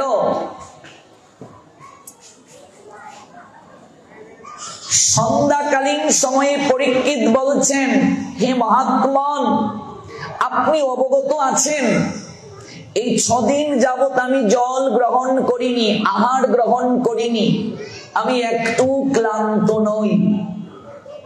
আপনি কৃপা করে কথা সংক্ষিপ্ত করবেন না, বিস্তৃতভাবে আমায় বলুন। আমার প্রাণ উচ্চাটন, আমার আরো শ্রবণ করতে ইচ্ছে হচ্ছে, আমার পিপাসা যেন মিটছে না। এবার গতকাল আপনাদেরকে আমি জানিয়েছিলাম, দীক্ষিত ব্যক্তি একদিন যদি ত্রিসন্ধ্যা মিস করে তাকে প্রায়শ্চিত্ত করতে হয় 3 দিন না খেয়ে সূর্য দর্শন করে, তাই তো? এটা আমরা জেনেছিলাম। কিংবা দীক্ষিত ব্যক্তি যদি সন্ধ্যা না করে তার কি কি অপরাধ হয় তাও গতকাল জেনেছিলাম, কি কি তার কমবে, হ্রাস পাবে কি কি। আর জানলাম সঠিক সময়ে যদি কেউ বীজ মন্ত্রকে ধ্যান না করে, সন্ধ্যাটা না করে, সে কখনো বীজের যথার্থ অঙ্কুরিত করার প্রক্রিয়া প্রাপ্ত হবে না, সহজ কথায় মন্ত্রে যথার্থ কাজ করবে না। আমরা গতকাল জেনেছিলাম প্রাতঃকালে আহ্নিক করার সময় সূর্য উদয়ের আগের 24, সূর্য উদয়ের পরের 24, 48 মিনিটের মাঝে প্রাতঃকালের সন্ধ্যা আপনাকে করতে হবে। এগুলো বিষ্ণু পুরাণে পাবেন, 30টা মুহূর্তের কথা আছে লেখা। দুপুরের আহ্নিকের সময় 12টা বাজার আগের 24 মিনিট, 12টা বাজার পরের 24, 48 মিনিটের মাঝে আহ্নিক করতে হবে। সন্ধ্যাবেলা আহ্নিকের সময় সূর্য অস্ত যাওয়ার আগের 24 মিনিট, সূর্য অস্ত যাওয়ার পরের 24 মিনিট, এই 48 মিনিটের মাঝে, এটাকে সন্ধিক্ষণ বলে। সন্ধি মানে মিলন। এই সময়টায় গোবিন্দের সঙ্গে সম্পর্ক কিংবা লিঙ্ক স্থাপন করার একটা সময় শাস্ত্র নির্ধারণ করে দিয়েছে। এই সময়টাতে যদি আপনি গুরু প্রদত্ত মন্ত্র ধ্যান না করেন, আহ্নিক না করেন, আপনি যে বীজ পেয়েছেন, মন্ত্র পেয়েছেন, এই মন্ত্রের যথার্থ ক্রিয়া প্রাপ্ত হবে না। যদি আপনি একদিন মিস করেন, প্রায়শ্চিত্ত কি তাও জানলাম। এবার একটি প্রশ্ন আপনাদের কাছে সবিনয়ে জানতে চাচ্ছি কিংবা করছি, তা হলো পরীক্ষিত মহারাজ এই 7 দিন 7 রাজ্যে শ্রবণ করলেন, তিনি কি শুকদেব গোস্বামী পাদের কাছে কখনো বলেছিলেন একটু কথার বিশ্রাম টানুন, আমি আহ্নিকটা করে আসি? কোথাও কি পেয়েছেন? ভাগবতের কোন টিকায়, ভাগবতের কোন শ্লোকে, ভাগবতের কোন ভাষ্যে যে এই 7 দিন 7 রাতের মাঝে কখনো শ্রবণের জন্য একটু বিশ্রাম নেওয়া হয়েছিল? কিংবা যে পরীক্ষিত মহারাজ নিজের হাতে ভগবানের শৃঙ্গার করতেন, ভগবানের আরতি করতেন, সেই পরীক্ষিত মহারাজ কি কখনো বলেছিলেন সন্ধ্যা বেলা যে একটু কথা বিশ্রাম টানুন, আমি সন্ধ্যা আরতিটা দিয়ে আসি? বলেছিলেন কি? কিংবা পরীক্ষিত কি বলেছিলেন আমার নাম সম্পূর্ণ হয়নি, একটু কথার বিশ্রাম টানুন, নামটা শেষ করে আসি, তারপরে সে শ্রবণ করব? বলেছিলেন কি? পরীক্ষিত মহারাজ কি সাধারণ কেহ? পরীক্ষিত শব্দের অর্থ কি? পরীক্ষা দিয়ে যিনি উত্তীর্ণ, পরীক্ষা দিয়ে যিনি উত্তীর্ণ। কি পরীক্ষা দিয়েছেন? মাতৃ জঠরেই তিনি পরীক্ষা দিয়েছেন। অশ্বত্থামা যখন ব্রহ্মাস্ত্র নিক্ষেপ করলো, মাতা উত্তরা ভগবান গোবিন্দের চরণে শরণ নিলেন। উত্তরা সংবাদটা পড়ে দেখবেন কি আহাকার উত্তরার। যদি উত্তরা সংবাদটা শোনাতে পারতাম 3 ঘন্টা, শরণাগতি কাকে বলে জানতে পারতেন। উত্তরা কি আহাকার কয়েকটা শ্লোকের মাধ্যমে গোবিন্দের কাছে জানালেন। গোবিন্দ উত্তরার নয়নের জলে স্থির থাকতে পারলেন না, তিনি ভক্তের নয়নের জল সহ্য করতে না পেরে উত্তরার গর্ভে প্রবেশ করলেন। প্রবেশ করে ব্রহ্মাস্ত্রটা নিজের বক্ষে ধারণ করলেন। মায়ের প্রার্থনায়, মায়ের ভক্তির পরীক্ষায় উত্তীর্ণ হলেন। এই জন্য গোবিন্দ নিজে বললেন উত্তরাকে, তোমার যে সন্তান হবে, তুমি নিজে পরীক্ষায় উত্তীর্ণ হয়েছ আমার নিকটে, ভক্তি পরীক্ষায়, তাই যে সন্তান তোমার জীবনে আসবে সেই সন্তানের নামকরণ আমি করে যাচ্ছি, তার নাম হবে পরীক্ষিত। পরীক্ষায় উত্তীর্ণ। গোবিন্দ সবই তো জানেন, অন্তর্যামী। দ্রৌপদী যখন প্রশ্ন করেছিলেন এই যুদ্ধের ফলাফলটা কি হবে, বলছেন সখী ভবিষ্যৎকে জানতে চাও না, ভবিষ্যৎকে জানতে চাইলে বর্তমানের আনন্দ থেকে তুমি বঞ্চিত হবে। ভবিষ্যতের কার্য ভবিষ্যৎ নিয়ন্ত্রণের উপরে ছেড়ে দাও। এরপরও দ্রৌপদী জানতে চেয়েছিলেন, দেখবে সমাজে কিছু মূর্খ লোকেরা ওরা হাত দেখায়, দেখুন তো আমার হাতটা কি, এগুলো মূর্খমাই, এগুলো মূর্খামি ছাড়া আর কিছু নয়, এগুলো করবেন না। ভবিষ্যৎ জানতে চাইবেন না, তান্ত্রিকের কাছে গিয়ে বলে এই সেই এই সেই, এগুলো মূর্খতা। আপনি ভজন করে যান, ভজনের দ্বারা আপনার প্রারব্ধ কর্ম বিনাশ হবে। যতদিন পর্যন্ত আপনার প্রাক্তন কর্ম বিনাশ না হবে ততদিন পর্যন্ত আপনার দুঃখ দূর হবে না। ভজনের দ্বারাই কেবল প্রারব্ধ কর্ম দূরীভূত হয়, আর কিছুর দ্বারা নয়। ভবিষ্যতের কার্য জানতে চাইবেন না, ভবিষ্যতের নিয়ন্ত্রণের উপরে রাখুন। কর্ম করে যান, ফল কি হবে জানতে চাইবেন না। কর্ম নিয়ব অধিকারতে মা ফলেষু কদাচন মা কর্ম ফল হেতু ভূমার্তে সঙ্গস্ত অকর্মাণি। কর্মে অধিকার আছে, ফলে তোমার অধিকার নাই। সখী তুমি ভবিষ্যৎ কি হবে জানতে চাইও না। এরপরও আমি গোবিন্দ জানতে চাই এই যুদ্ধের পরিণাম কি। কেন আপনি বললেন বিরাট রাজার কন্যা উত্তরার সঙ্গে অভিমন্যুর বিয়ে নিয়ে? অভিমন্যু তো অনেক ছোট, আমার পঞ্চপুত্রের মাঝে যে জ্যেষ্ঠ, বিবাহ তো তার হওয়ার কথা, আপনি অভিমন্যুর কেন বিয়ে দিতে চাইছেন? এখানে তো আমার একটা সন্দেহ হচ্ছে, জ্যেষ্ঠ থাকতে কনিষ্ঠ কেন বিয়ে করবে? এটা তো মর্যাদা লঙ্ঘন, এটা তো হয় না, এটা তো সামাজিক রীতির বিরুদ্ধ। জ্যেষ্ঠ বিয়ে করবে তারপর কনিষ্ঠ বিয়ে করবে, জ্যেষ্ঠর আগে যদি কনিষ্ঠ বিয়ে করে একটু দেখতে কেমন না? এটা আপনি কেন বললেন? কারণ গোবিন্দ জানেন এই যুদ্ধে কেউ বাঁচবে না, সবাই মরবে। কিন্তু সবাই যদি মরে যায়, ধর্মের বীজ যদি বপন না করে যাওয়া যায়, পরবর্তী সমাজ কাকে অনুসরণ করবে? দ্রৌপদীর কথায় গোবিন্দ এবার সবিস্তারে খুলে বলতে শুরু করলেন, এই যুদ্ধে কেউ বাঁচবে না, পঞ্চ পাণ্ডব ব্যতীত এই যুদ্ধে কেউ বাঁচবে না। তোমার পঞ্চপুত্রের বিনাশ হয়ে যাবে। ভাবুন তো, অনুভব করুন। এরপর থেকেই দ্রৌপদী যুদ্ধের প্রতি আগ্রহ হারিয়ে ফেললেন। এই জন্য ভবিষ্যৎ কি হবে জানতে চাইবে না। আজকাল অধিকাংশ মানুষেরা ওরা বলে সন্তানটাকে বিয়ে করিয়ে নেই, তারপর ভগবানকে ডাকবো। তুমি কি জানো তোমার সন্তানের বিবাহ ভাগ্যে আছে, এতদিন সে বাঁচবে?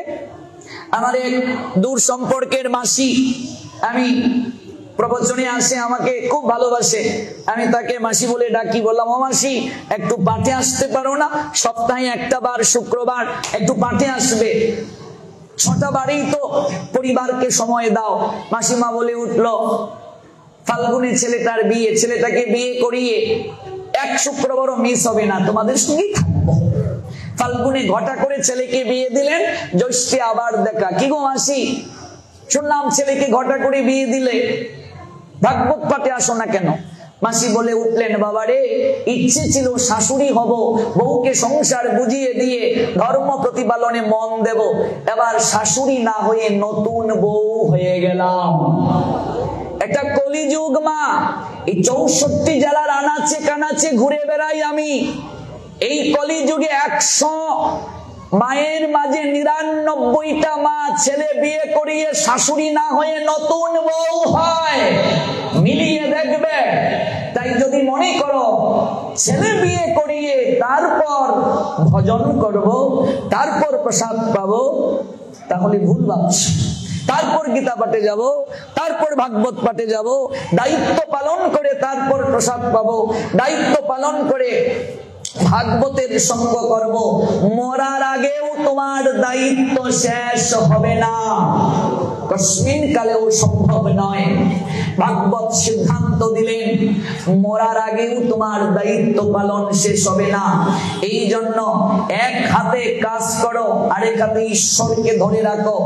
দেখেছো বানরকে, দেখেছো তার বানরি মাটাকে কেমন করে জড়িয়ে ধরে? বানরি মা বাচ্চাটাকে নিয়ে এক গাছের ডাল থেকে আরেক গাছের ডালে লাফিয়ে যায়, বাচ্চাটা কি পড়ে যায়? কেন পড়ে না? মাকে শক্ত করে জড়িয়ে ধরেছে। যদি এমন করে কেউ ভগবানকে আঁকড়ে ধরে, এই সংসার রূপ বৃক্ষের এক ডাল থেকে আরেক ডালেও যায়, তার কখনো নিচে পড়ার সম্ভাবনা নাই, এই ভব সমুদ্রে ডুবার সম্ভাবনা নাই। দুর্ভাগ্য কি জানো? দুর্ভাগ্য যার জন্য পৃথিবীতে আসা, তার জন্য আমাদের সময় নাই, তাকেই সময় দিচ্ছি না। শুধু দায়িত্ব, শুধু দায়িত্ব। তোমার বয়স 65 হয়ে গেল, এখনো যদি নাতি ছাড়া তোমার ঘুম না আসে, নাতির প্রতি তোমার দায়িত্ব থাকে, তোমার মতো মূর্খ জগতে আর কেউ নাই। সংসারে তো অনেক দিয়েছ, নিজের জন্য কি করলে? এবার নিজের কর্তব্য সম্পাদন করো।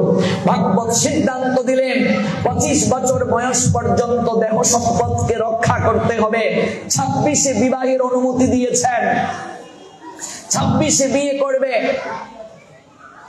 যদি কেউ বৈবাহিক জীবনে যায়, আর যদি কেউ মনে করে না আমি আমার এই জীবনটা জগতের কল্যাণে উৎসর্গ করব, সে তো মহা সৌভাগ্যের অধিকারী। বহু জন্মের ভাগ্য থাকলে হৃদয়ে বৈরাগ্য আসে, তার কথা আলাদা। নতুবা 26-এ সে সংসারে যাবে। 50 বছর বয়স পর্যন্ত স্ত্রী সঙ্গের অনুমতি আছে। 50-এর বাহিরে স্ত্রী সঙ্গ যে করবে তাকে অনন্তকাল নরকগামী হতে হবে। 50 পর্যন্ত স্ত্রী সঙ্গের অনুমতি দিয়েছে। 51 হয়ে গেলেই তোমার বানপ্রস্থের সময়, জেনে যাও। 50 পর্যন্ত গার্হস্থ্য জীবন। আমরা মানুষ পশু থেকেও নিকৃষ্ট। পশু বংশ বিস্তার ছাড়া স্ত্রী সঙ্গ করে না, মানুষ নিজের ইন্দ্রিয় তৃপ্তির জন্য স্ত্রী সঙ্গ করে। জীবে দয়া নামে রুচি, বৈষ্ণব সেবন ইহা হতে ধর্ম আর নাহি সনাতন। এই বাক্যটার তাৎপর্য খুবই গভীর। জীবে দয়া মানে কেবল পশু হিংসাকে রোধ করা নয়। জীবে দয়া তার প্রথম অর্থ হচ্ছে ব্রহ্মচর্য ব্রত। এক বিন্দু বীর্যের মাঝে লক্ষ লক্ষ প্রাণ রয়েছে। যতদিন পর্যন্ত আমি এই জীবের প্রতি দয়া করতে না পারবো, দেহর শক্তিকে রক্ষা করতে না পারবো, যতই হরি নামের মালার গুটি টানি, ওই কৃষ্ণ নামে কোনদিন আমার রুচি আসবে না। জীবে দয়া নামে রুচি, এত সহজ নয়। জীবে দয়া তারপর নামে রুচি, হরি নামে রুচি এমনিতেই আসবে না। জীবের প্রতি দয়া পোষণ সর্বপ্রথম হচ্ছে এই দেহের শক্তি সঞ্চয়। গার্হস্থ্য জীবনে যারা আছেন তাদেরও একটা শাস্ত্রের নিয়মকে অনুসরণ করতে হবে। 50 বছর বয়স পর্যন্ত সে সন্তান সন্ততি উৎপাদন করতে পারবে, স্ত্রী সঙ্গ করতে পারবে, সংসারে থাকবে। সেটিও কৃষ্ণের সংসার, নিজের ইন্দ্রিয়ের জন্য নয়।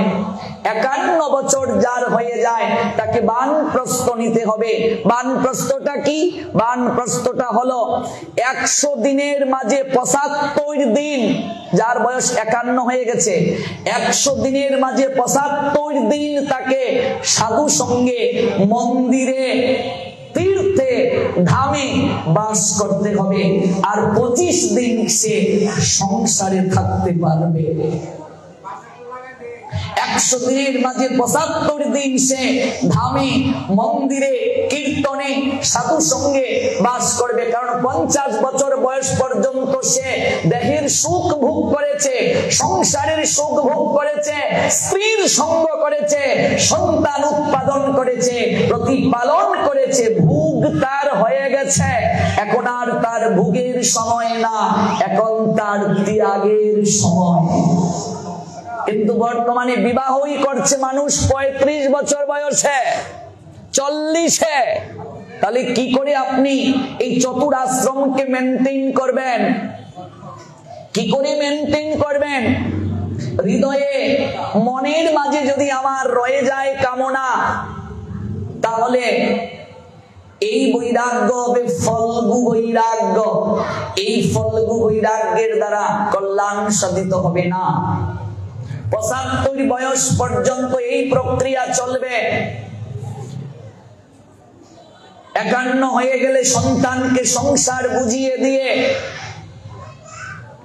75 দিন থাকবে সে নিজের কল্যাণের জন্য, সাধনার জন্য। আর 25 দিন সংবাদ নেবে ছেলে, ছেলের বউ, নাতি নাতনি ওরা কেমন চলছে, তাদের সঙ্গে 25 দিন কাটাবে। 75 বছর বয়স পর্যন্ত এই প্রক্রিয়া চলবে। যদি সে মরে যায়, মরে গেল। আর যদি বেঁচে থাকে সে 76 বছর বয়সে, তাকে ত্যাগের জীবন নিতে হবে। অর্থাৎ সংসারের আর কোনো কিছুর প্রতি তার মোহ থাকা যাবে না, কোন দায়িত্ব সে আর পালন করতে পারবে না।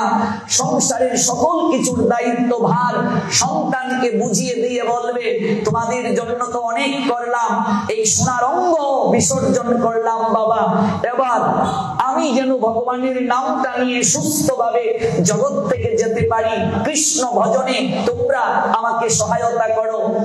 আর কখনো এই মায়ার জালে আমাদেরকে আটকিয়ে রেখো না। এই জন্য দেখবে রাধা কুণ্ডে, বৃন্দাবনে, কাশীতে অনেক অনেক স্বামী স্ত্রী আছে। 50-এর পরে তারা স্বামী স্ত্রী দুজন মিলে চলে গিয়েছে। ওই জায়গায় গিয়ে তারা ভজন করছে, সারাদিন সাধু সঙ্গ করছে, মাদুকরি করে তারা একটু প্রসাদ পাচ্ছে আর কৃষ্ণ ভজন করে বাকিটা জীবন তারা উৎসর্গ করে গোবিন্দের চরণে অন্তিমে গোলক ধামে যাওয়ার প্রস্তুতি নিচ্ছে। এরই নাম জীবন, এরই নাম সংসার, এরই নাম শাস্ত্রের গভীর তত্ত্ব। এই তত্ত্বের বাহিরে গেলে কেউ কোনোদিন সুখী হতে পারবে না। এই তত্ত্বের বাহিরে গেলে কেউ কোনোদিন ভালো থাকতে পারবে না। এই তত্ত্বের সঙ্গে আমাদের বিজ্ঞানের একটা অভূতপূর্ব সম্পর্ক আছে।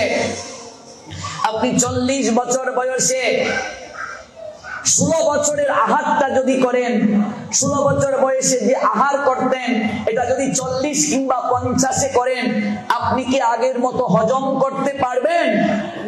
পারবেন কি? পারবেন না।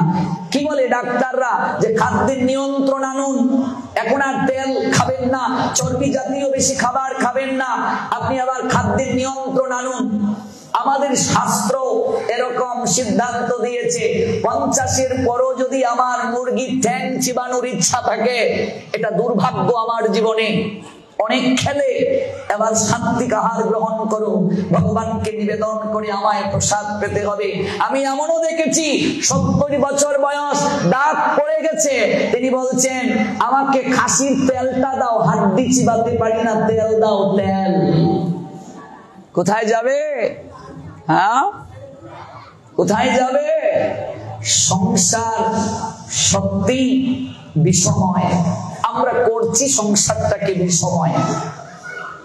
সংসার বিষময় আমরা করছি গো। কৃষ্ণের সংসার যতটা মুখে বলা, আচরণে আনা ততটা সহজ নয়। এত সহজ নয়, এত সহজ নয়। স্বামী স্ত্রী দুজন মিলে ভজন করা, আরতিতে অংশ নেয়া, সাধু সেবা করা, এটাই তো সংসারী মানুষের কর্তব্য, এটাই তো দায়িত্ব। এই প্রতিশ্রুতি দিয়েই তো সে 7 পাকে একজন আরেকজনকে বাঁধলো। 7 পাক মানে 7টা প্রতিজ্ঞা। এই যে প্রতিজ্ঞা করলো, এটা পালন করা এত সহজ নয়। এই জন্যই চেষ্টা করা, এই জন্যই অবিরত ধারায় চেষ্টা করতে হবে, অনুভব আনতে হবে। অনুভূত না হলে হবে না। মনে রাখবে, শাস্ত্রের যে পরিসংখ্যান, শাস্ত্রের যে সিদ্ধান্ত, এই সিদ্ধান্তটা আমাদের শরীর ভালো রাখার জন্য, আমাদের জীবনকে সমৃদ্ধ করার জন্য, আমাদের প্রাণকে প্রাণবন্তের দিকে নিয়ে যাওয়ার জন্য। মন প্রাণ তখন আমোদিত হবে। এই সংসারটাকে আপনি স্বর্গময় করতে পারবেন, এর বাহিরে যাওয়া যাবে না। এর বাহিরে গেলে কোনোদিন ভালো থাকতে পারবো না। ভালো থাকা কখনো সম্ভব নয়, কোনোদিন সম্ভব নয়। পরীক্ষিত মহারাজ তাই সর্বপ্রথমে তার পুত্র জন্মেজয়ের নিকটে এই রাজত্বের ভার অর্পণ করে দিলেন। সর্বপ্রথমে যখন তিনি জানলেন তার জীবন প্রদীপ 7 দিন জ্বলবে। এই পরীক্ষিত সাধারণ কেউ নন।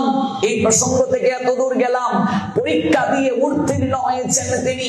গর্ভকালেই তিনি ভগবানের কৃপা প্রাপ্ত হয়েছেন। পরীক্ষিত নিজের হাতে যিনি ভগবানের শৃঙ্গার করতেন, নিজের হাতে যিনি ভগবানকে অর্চন করতেন, নিজের হাতে যিনি প্রজাতির সংবাদ নিতেন, এই পরীক্ষিত মহারাজ 7 দিন 7 রাত যখন হরিকথা শুনলেন, তখন কি তিনি বললেন একটু বিশ্রাম টানুন, আমি একটু অর্চন করে আসি? বলেছেন? কিংবা কখনো কি বলেছেন আমি একটু আরতি করে আসি, কিছুটা সময়ের জন্য কথার বিশ্রাম দিন, আমি একটু আরতি করে আসি? বলেননি। 7 দিন 7 রাত ভগবানের কথাকেই তিনি শ্রবণ করেছেন। এবার আসল তত্ত্বটা আমি বলছি, একেবারে বিনয়ের সঙ্গে, অপরাধ নেবেন না। ভাগবতের তত্ত্বের বাহিরে গেলে হবে না।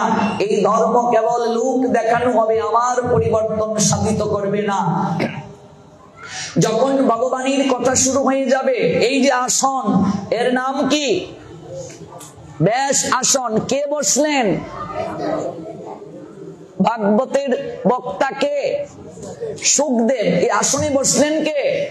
শুকদেব। আসনটার নাম ব্যাসাসন কেন হলো? বসলেন তো শুকদেব। ব্যাসদেবের কথাটাই তিনি বলেছেন, নিজের কোনো কথা বলেননি।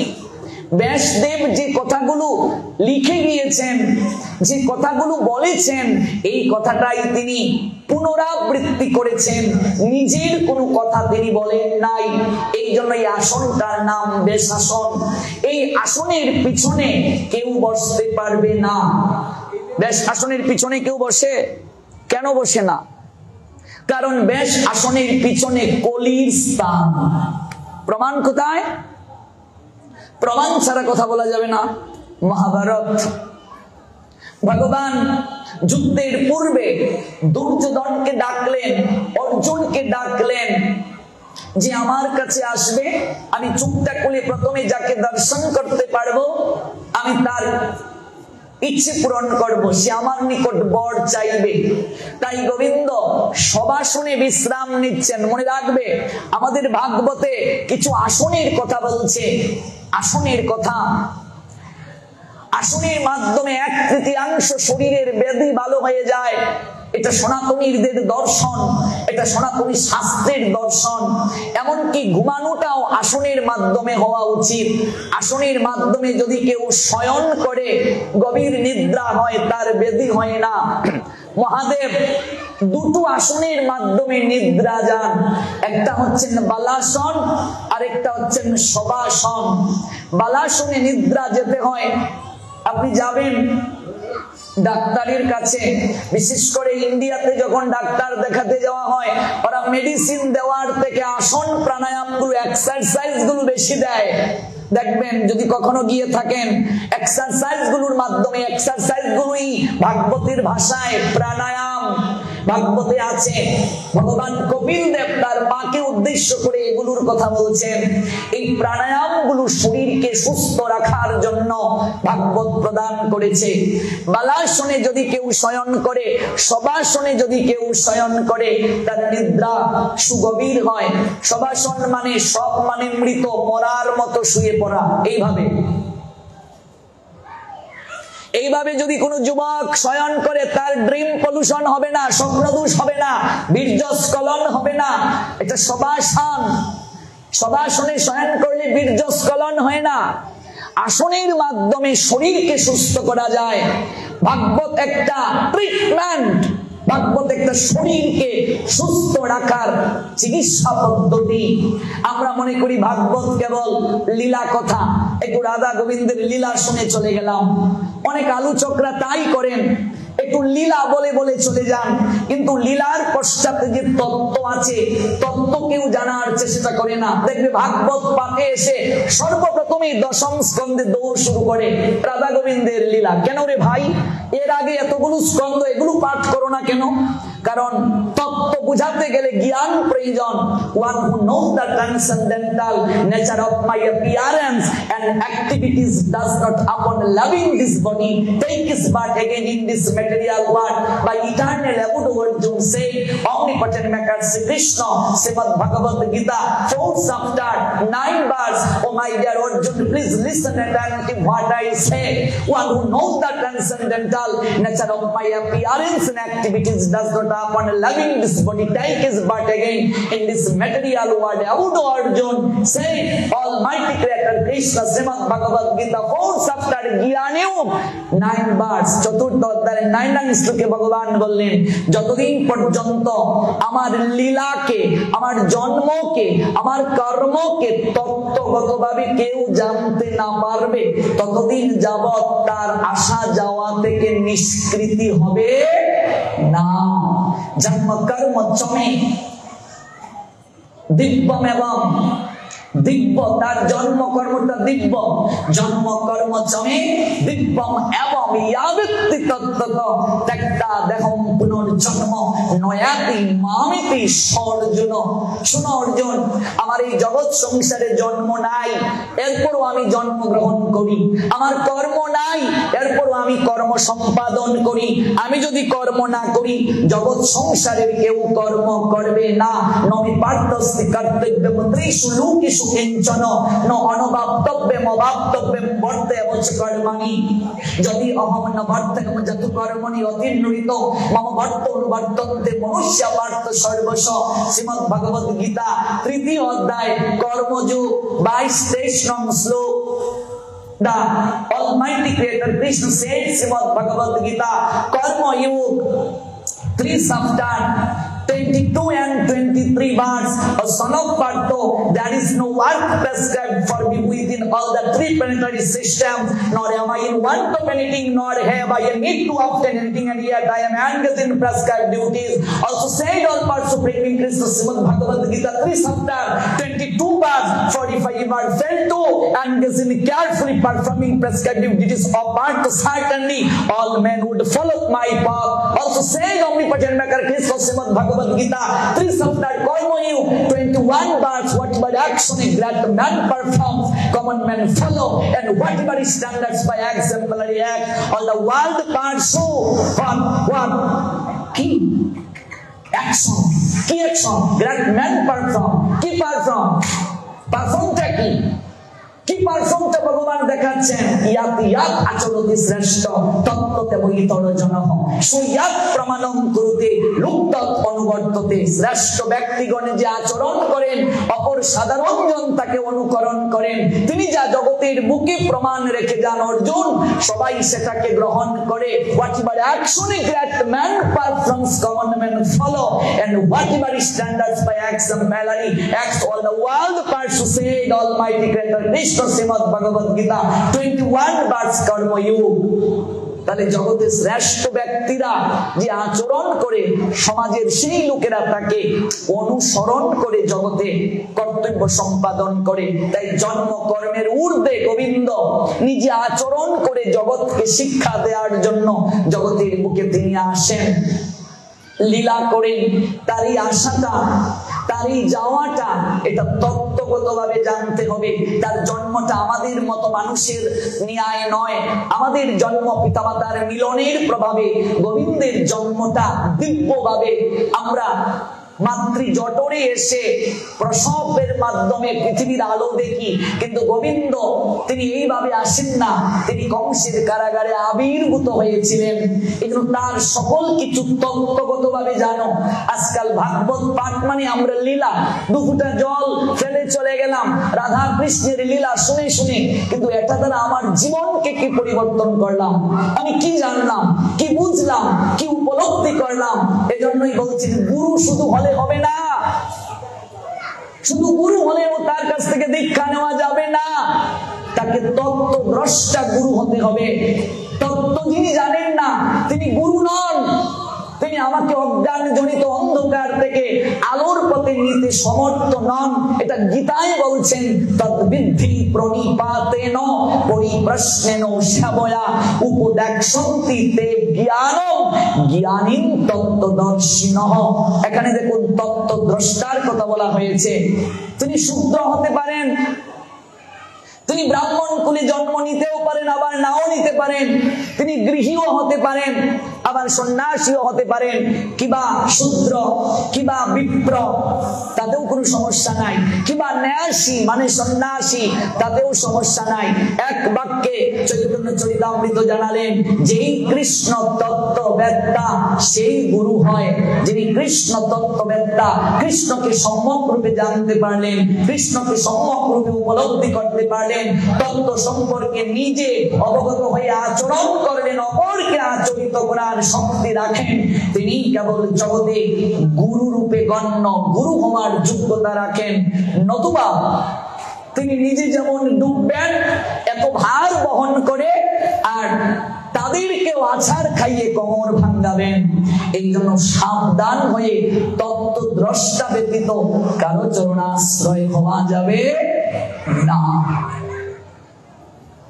তাহলে কিসের তত্ত্ব? এই আসনের পেছনে কেন বসবে না? তত্ত্বটা কি? গোবিন্দ জানাচ্ছেন, তিনি সবাসনে শয়ন করলেন, তার আবার শয়ন কিসের গো? ভগবানের আবার ঘুম আছে নাকি? ভগবানের ঘুম নেই, ভগবানের আহার নেই, কিছুই ভগবানের লাগে না। আবার ভক্তের কাছে ভগবানের আহারেরও প্রয়োজন আছে, নিদ্রারও প্রয়োজন আছে। এটা হচ্ছে প্রীতি রাজ্যের কথা, এটা ভক্তি রাজ্যের কথা। আর যখন তত্ত্বের দৃষ্টিতে যাবে, ভগবানের নিদ্রাও নেই, ভগবানের আহারও নেই, ভগবানের জন্মও নেই, ভগবানের কর্মও নেই। আর যখন ভক্তির ভুবনে যাবে, প্রেমের ভুবনে যাবে, ভগবানের সকল কিছুরই প্রয়োজন আছে। বৃহৎ ভগবান ক্ষুদ্রাতি ক্ষুদ্র হয়ে যান প্রেমের কাছে, ভক্তির কাছে। কিন্তু এই ভক্তি যুগটা তো প্রথম নয়। ভক্তি যুগটা গীতায় কততম অধ্যায়ে গো? তাহলে বাকি 11টা অধ্যায়কে পাশ কাটিয়ে ভক্তি ভুবনে যাওয়া যাবে? আসনে বসেই তো শুধু ভক্তির কথা আমরা বলি, বাকি 11টা অধ্যায়ের তত্ত্ব কোথায়? আগে ভক্তির কথা জানার আগে নিজেকে প্রস্তুত করো, তারপর না ভক্তি। ভাগবতী গোবিন্দের লীলায় যাওয়ার আগে এতগুলো যে ভাগবতের কঠিন কঠিন অধ্যায়, এগুলো কেন শুনছি না? এগুলোর মাধ্যমে আগে তত্ত্ব জানো, তারপর তো প্রেম। প্রেমটা তো সহজ নয়, ভক্তি বৃক্ষের ফল। এই আসনে পিছনে কেউ বসতে পারবে না। এই আসনটার নাম বেশ আসন। গোবিন্দ সবাসনে লীলা করছেন, শয়ন নয়। লীলা শব্দের অর্থ অভিনয়। কেউ যদি এমন করে শয়ন করে, তার দৃষ্টিটা কোন দিকে যাবে? মস্তকের দিকে না চরণের দিকে? চরণে। মস্তকের দিকে একটা আসন রাখলেন গোবিন্দ, চরণের দিকেও একটা আসন রাখলেন। এখানে একটা রাজ সিংহাসন, আর এখানে নিচে একটা আসন রাখলেন গোবিন্দ। ভালো করে তত্ত্বটা জানবেন। এবার শকুনি বলছে, বাছারে, বাছা দুর্যোধন, ওই বাসুদেব কৃষ্ণ একটা লুকিয়ে আছে এই আর্যাবর্তে, যে আমার থেকেও কূটনীতির দিক থেকে শ্রেষ্ঠ। ওর কূটনীতির কাছে আমি কর্পূরের নিয়ায় উড়ে যাই। ওকে যদি বশ করে আমাদের পক্ষে আনতে পারিস বাছা, তাহলে জয় অবশ্য পাবি। ওই ওকে নিয়ে আমার বড় ভয় হয়। যেহেতু বাসুদেব এরকম একটা সুযোগ আমাদেরকে দিয়েছে, যা সর্বপ্রথম তুই যা, যেন বাসুদেব চুপটা খুলে তোকেই প্রথম দেখতে পায়। দুর্যোধন ছুটতে শুরু করলো। গিয়ে দেখেন গোবিন্দ শয়নে আছেন, একটা আসন মস্তকের দিকে, আরেকটা আসন চরণের দিকে। এবার দুর্যোধন ভাবছে আমি কুরু সম্রাটের পুত্র, আমি কি নিচে বসবো? হ্যাঁ, ভালো করে বুঝবে, আমি নিচে বসবো? তাই এই চেয়ারটার মাঝে সে বসল। দুর্যোধন কোথায় গিয়েছে গো? কৃষ্ণের নিকটে। কেন গিয়েছে? অনুগ্রহ প্রাপ্তির জন্য। আমরা কোথায় এসেছি? কৃষ্ণের নিকটে। কিসের জন্য? অনুগ্রহের জন্য। সিদ্ধান্ত নাও, ভাগবত পাঠ শ্রবণ, হরিকথা শ্রবণ উঁচু স্থানে বসে নয়, দাঁড়িয়ে দাঁড়িয়ে নয়। যদি অসমর্থ ব্যক্তি হয়, অপারগ ব্যক্তি হয়, যাদের বয়স হয়ে গেছে, রোগে সুখে আক্রান্ত, যারা নিচে বসতে পারে না, তারা বেশ আসনের অদূরে একটা চেয়ারে বসতে পারে। কিন্তু উঁচু আসনে বসে কেউ যদি ভাগবত শ্রবণ করে, সে কখনো গোবিন্দের অনুগ্রহ প্রাপ্ত হবে না, হবে না, হবে না। এটাই মহাভারতের সিদ্ধান্ত। আজকাল কীর্তনে ভাগবত পাঠে চেয়ার দেয়া হয় যে ভিআইপিদের জন্য, ওরা কি নিচে বসবে? ভাগবত পাঠে আবার ভিআইপি কোত্থেকে এলো? এই নোয়াখালী আমার 32 দিন পাঠ, এক প্রিন্সিপাল 3 দিন চেয়ারে বসে পাঠ শুনলেন। উনি 5 দিন পর তিনি আমার সঙ্গে সাক্ষাৎ করলেন, গিয়ে বললেন বাবা প্রণাম দিলেন। আমি বলছি আরে আপনি আমার পিতৃতুল্য, প্রণাম দেবেন না? বলছি না, আপনি তো পাঠে বললেন কোন দেহ সত্তাকে প্রণাম দেয়া হয় না, অন্তরে যে ঈশ্বর অবস্থান করছেন আত্মারূপে, তার প্রতি আত্মসমর্পণ করাই প্রণাম। সনাতন শাস্ত্রে বড় ছোটকে প্রণাম দিতে পারে, ছোটও বড়কে প্রণাম দিতে পারে। প্রিন্সিপাল প্রণাম দিলেন, আমিও তাকে প্রণাম দিলাম। আমাকে গিয়ে বললেন বাবা আমি যখন প্রমোশন পেলাম, চাকরির আর মাত্র কয়েক বছর আছে আমার, তখন আমার এত আনন্দ হয়েছিল, আমি মনে মনে ভেবেছিলাম আমার জীবন ধন্য, সার্থক। আমি কলেজের অধ্যক্ষ হয়ে সরকারি কলেজ থেকে ফার্স্ট ক্লাস পদমর্যাদা আমি সম্মানের সঙ্গে অবসর নেব। আমি 3 দিন চেয়ারে বসে আপনার পাঠ শুনলাম। এরপরে 2 দিন আমি ভক্তদের সঙ্গে নিচে বসলাম। 3 দিন পাঠ শুনে আমার অনুভব হলো একটু ভক্তের সাহচর্যে যদি যেতে পারি, একটু তার চরণ ধুলি প্রাপ্ত হতে পারবো, একটু প্রেম আলিঙ্গন করতে পারবো। 2 দিন আমি নিচে বসে শ্রবণ করলাম। এই 5 দিন পর আপনার সঙ্গে সাক্ষাৎ করতে এলাম। আমার আপনার 5 দিন হরিকথা শুনে মনে হলো আমি ফেইলর, আমার জীবন ধন্য নয়, আমার জীবনে কিচ্ছু আমি করতে পারিনি, আমার মতো মূর্খ অপদার্থ জগতে কেউ নাই। কারণ আমার এত বছর বয়সে আমি কে, আমার জগতে কর্তব্য কি, আমি এলাম কোথা থেকে, আমি যাব কোথায়, আমি এই তত্ত্বটাই আজও জানতে পারলাম না। বুঝুন, অনুভব করুন, হরি কথাই পারে মানুষের চেতনাকে পরিবর্তন করে দিতে। আসন করে বসলে মনোযোগ বর্ধিত হয়। আজকে আমার চলার শক্তি আছে, আসন করার শক্তি আছে, আমি একটু শ্রীবাস আঙ্গিনায় বসি না, মন্দিরে বসতে চাই না। অনেকে লজ্জা পায়, অনেকে বসতে চায় না। আবার অনেকে ভাবছেন ক্যাটস পা দিয়ে এসেছি, ক্যাটস খুলে বসবো, এটাও তো একটা ঝামেলা, দাঁড়িয়েই থাকি। যারা দাঁড়িয়ে আছেন অপরাধ নেবেন না। এবার আজকে শরীরে আপনার শক্তি আছে, আপনি বসতে পারছেন না কিংবা বসছেন না, এমন একদিন সময় আসবে আপনার মন চাইলেও আপনি আর ভগবানের কাছে 2 মিনিট আসন করে বসতে পারবেন না। আপনার শরীর আপনাকে সমর্থন করবে না, আপনার অঙ্গ প্রত্যঙ্গ অচল হয়ে যাবে, আপনার শরীরের ইন্দ্রিয়গণ আপনাকে সমর্থন করবে না। যত ভাবনা রে মন ছাড়ো অন্য কাম, দিবা নিশি মুখে বলো হরি নাম। গেল দিন দেহ থাকিতে সবল, হরে কৃষ্ণ বল অঙ্গ অবশ হইলে লইতে পারবে না। ভজনটা শরীরে শক্তি থাকতে, শক্তি গেলে ভজন হয় না। ভজনের একটা রুল অফ রেগুলেশন আছে, ভজনের একটা প্রক্রিয়া আছে, ভজনের একটা system আছে, if you violate rule of regulation, admiring system, or if you violate rule of regulation, all power supreme, of course punishment and time and any situation, এটাকে লঙ্ঘন করা যাবে না।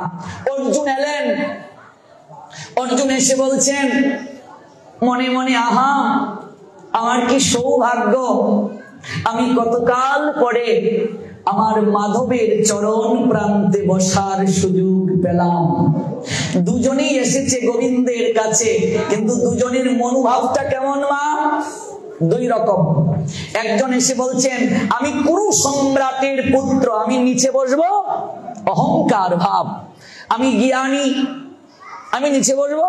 মনে রাখবে দুটো জায়গায় পদমর্যাদা থাকে না, দুটো জায়গায় পরিচয় থাকে না।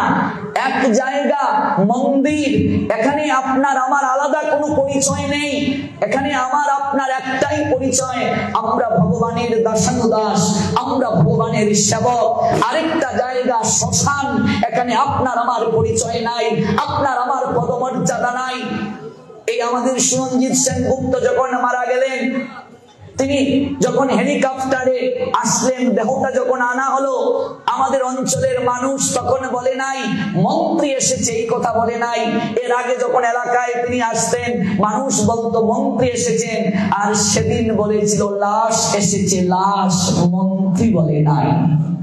পৃথিবীতে দুটো জায়গা যেখানে মানুষের কোনো আলাদা পরিচয় নাই, একটা ভাগবতের আসন, মন্দির প্রাঙ্গণ, এখানে আপনার আমার প্রত্যেকের একটাই পরিচয়, আমরা সবাই ভগবানের সেবক, আমরা সবাই ভগবানের চাকর, আমরা সবাই ভগবানের দাস। আর একটা শ্মশান, আপনার আমার একটাই পরিচয়, আমরা লাশ, আর কোনো পরিচয় নাই, আর কোনো পরিচয় নাই। এই জায়গায় এসে যদি কেউ পরিচয় প্রদান করার চেষ্টা করে, নিজের হৃদয়ে মাঝে পোষণ করার চেষ্টা করে, সে কস্মিন কালেও ভাগবতের কৃপা লাভ করতে পারবে না। নিতাই গৌর শিবনাথ প্রেমানন্দে হরি বল, সে কোনোদিন ভগবানের কৃপা লাভ করতে পারবে না। অর্জুন এলেন, এসে দেখলেন চরণ প্রান্তে একটা আসন দেয়া আছে। মনে মনে বলছেন আমার কত সৌভাগ্য, আমি মাধবের চরণ প্রান্তে বসার সুযোগ পেলাম।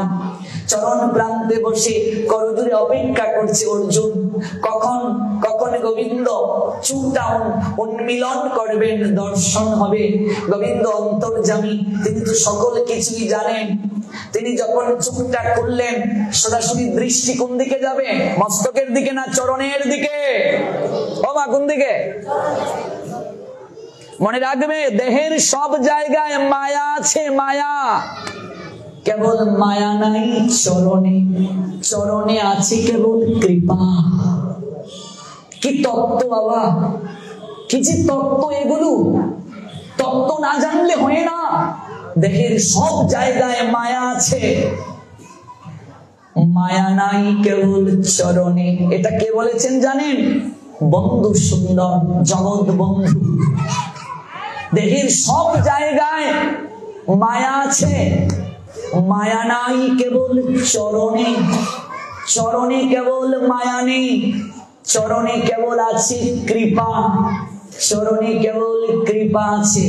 এই জন্য গুরু বৈষ্ণব দর্শন করতে যখন যাবে, ভগবান দর্শন করতে প্রণাম দিতে যখন যাবে, সর্বপ্রথম চরণ দর্শন করবে। আগামীকাল প্রণামের মহিমা জানাবো। আমরা প্রণাম কি করে দিতে হয় জানি না, কেবল প্রণাম নিয়ে আগামীকাল 2.5 ঘন্টা আমরা শুনবো, কি করে প্রণাম দিতে হয়, প্রণামের উপরে আমরা শুনবো। প্রণাম দিতে গিয়ে সর্বপ্রথম চরণের দিকে দৃষ্টি দেবে। চরণ যদি দর্শন না হয়, গুরু বৈষ্ণব দর্শন হলো না, গোবিন্দ দর্শন হলো না। মনে রাখবে, এই দুটো নয়ন দ্বারা গোবিন্দ দর্শন হয় না। এটাই তো আমাদের দুর্ভাগ্য, আমরা এটা জানি না। এই দুটো নয়ন দিয়ে গোবিন্দ দর্শন হয় না রে মা। গোবিন্দ দর্শন করতে গেলে কি প্রয়োজন? তৃতীয় নয়ন প্রয়োজন। কোথায় আছে এই তৃতীয় নয়ন? গীতার শ্লোক পড়বে ভালো করে। আমার একটা স্টুডেন্ট আছে, মেয়ে, 700 শ্লোক মুখস্থ, দাঁড়িয়ে বলতে পারে সারা বাংলায় ঘুরি, 700 শ্লোক মুখস্থ করেছে। খুব কম সংখ্যক লোক, পাওয়াই যায় না।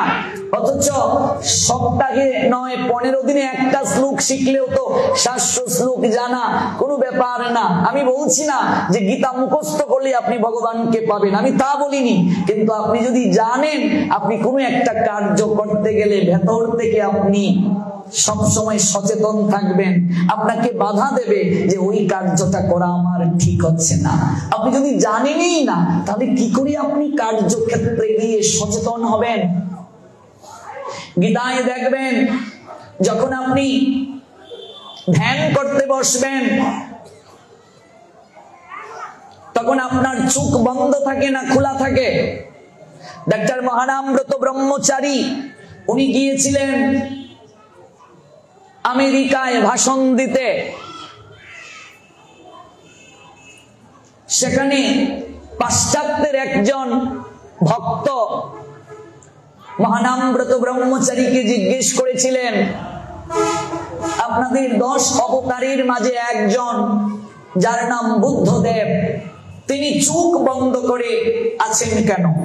বুদ্ধদেবের দেখেছেন তো বিগ্রহ চিত্রপট এমন করে, আর আপনাদের বিগ্রহ গোপাল সে হাতটা পেতে আছে, যে নিজেই ভিখারি, আমাদেরকে কি দেবে?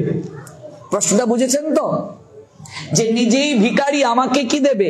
আর আপনাদের 10 অবতারের একজন চোখটা বন্ধ করে আছেন কেন?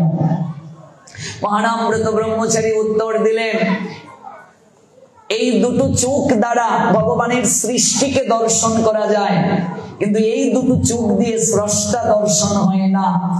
ভালো করে বুঝবেন। যদি এটা বুঝেন, জীবন ধন্য হয়ে যাবে।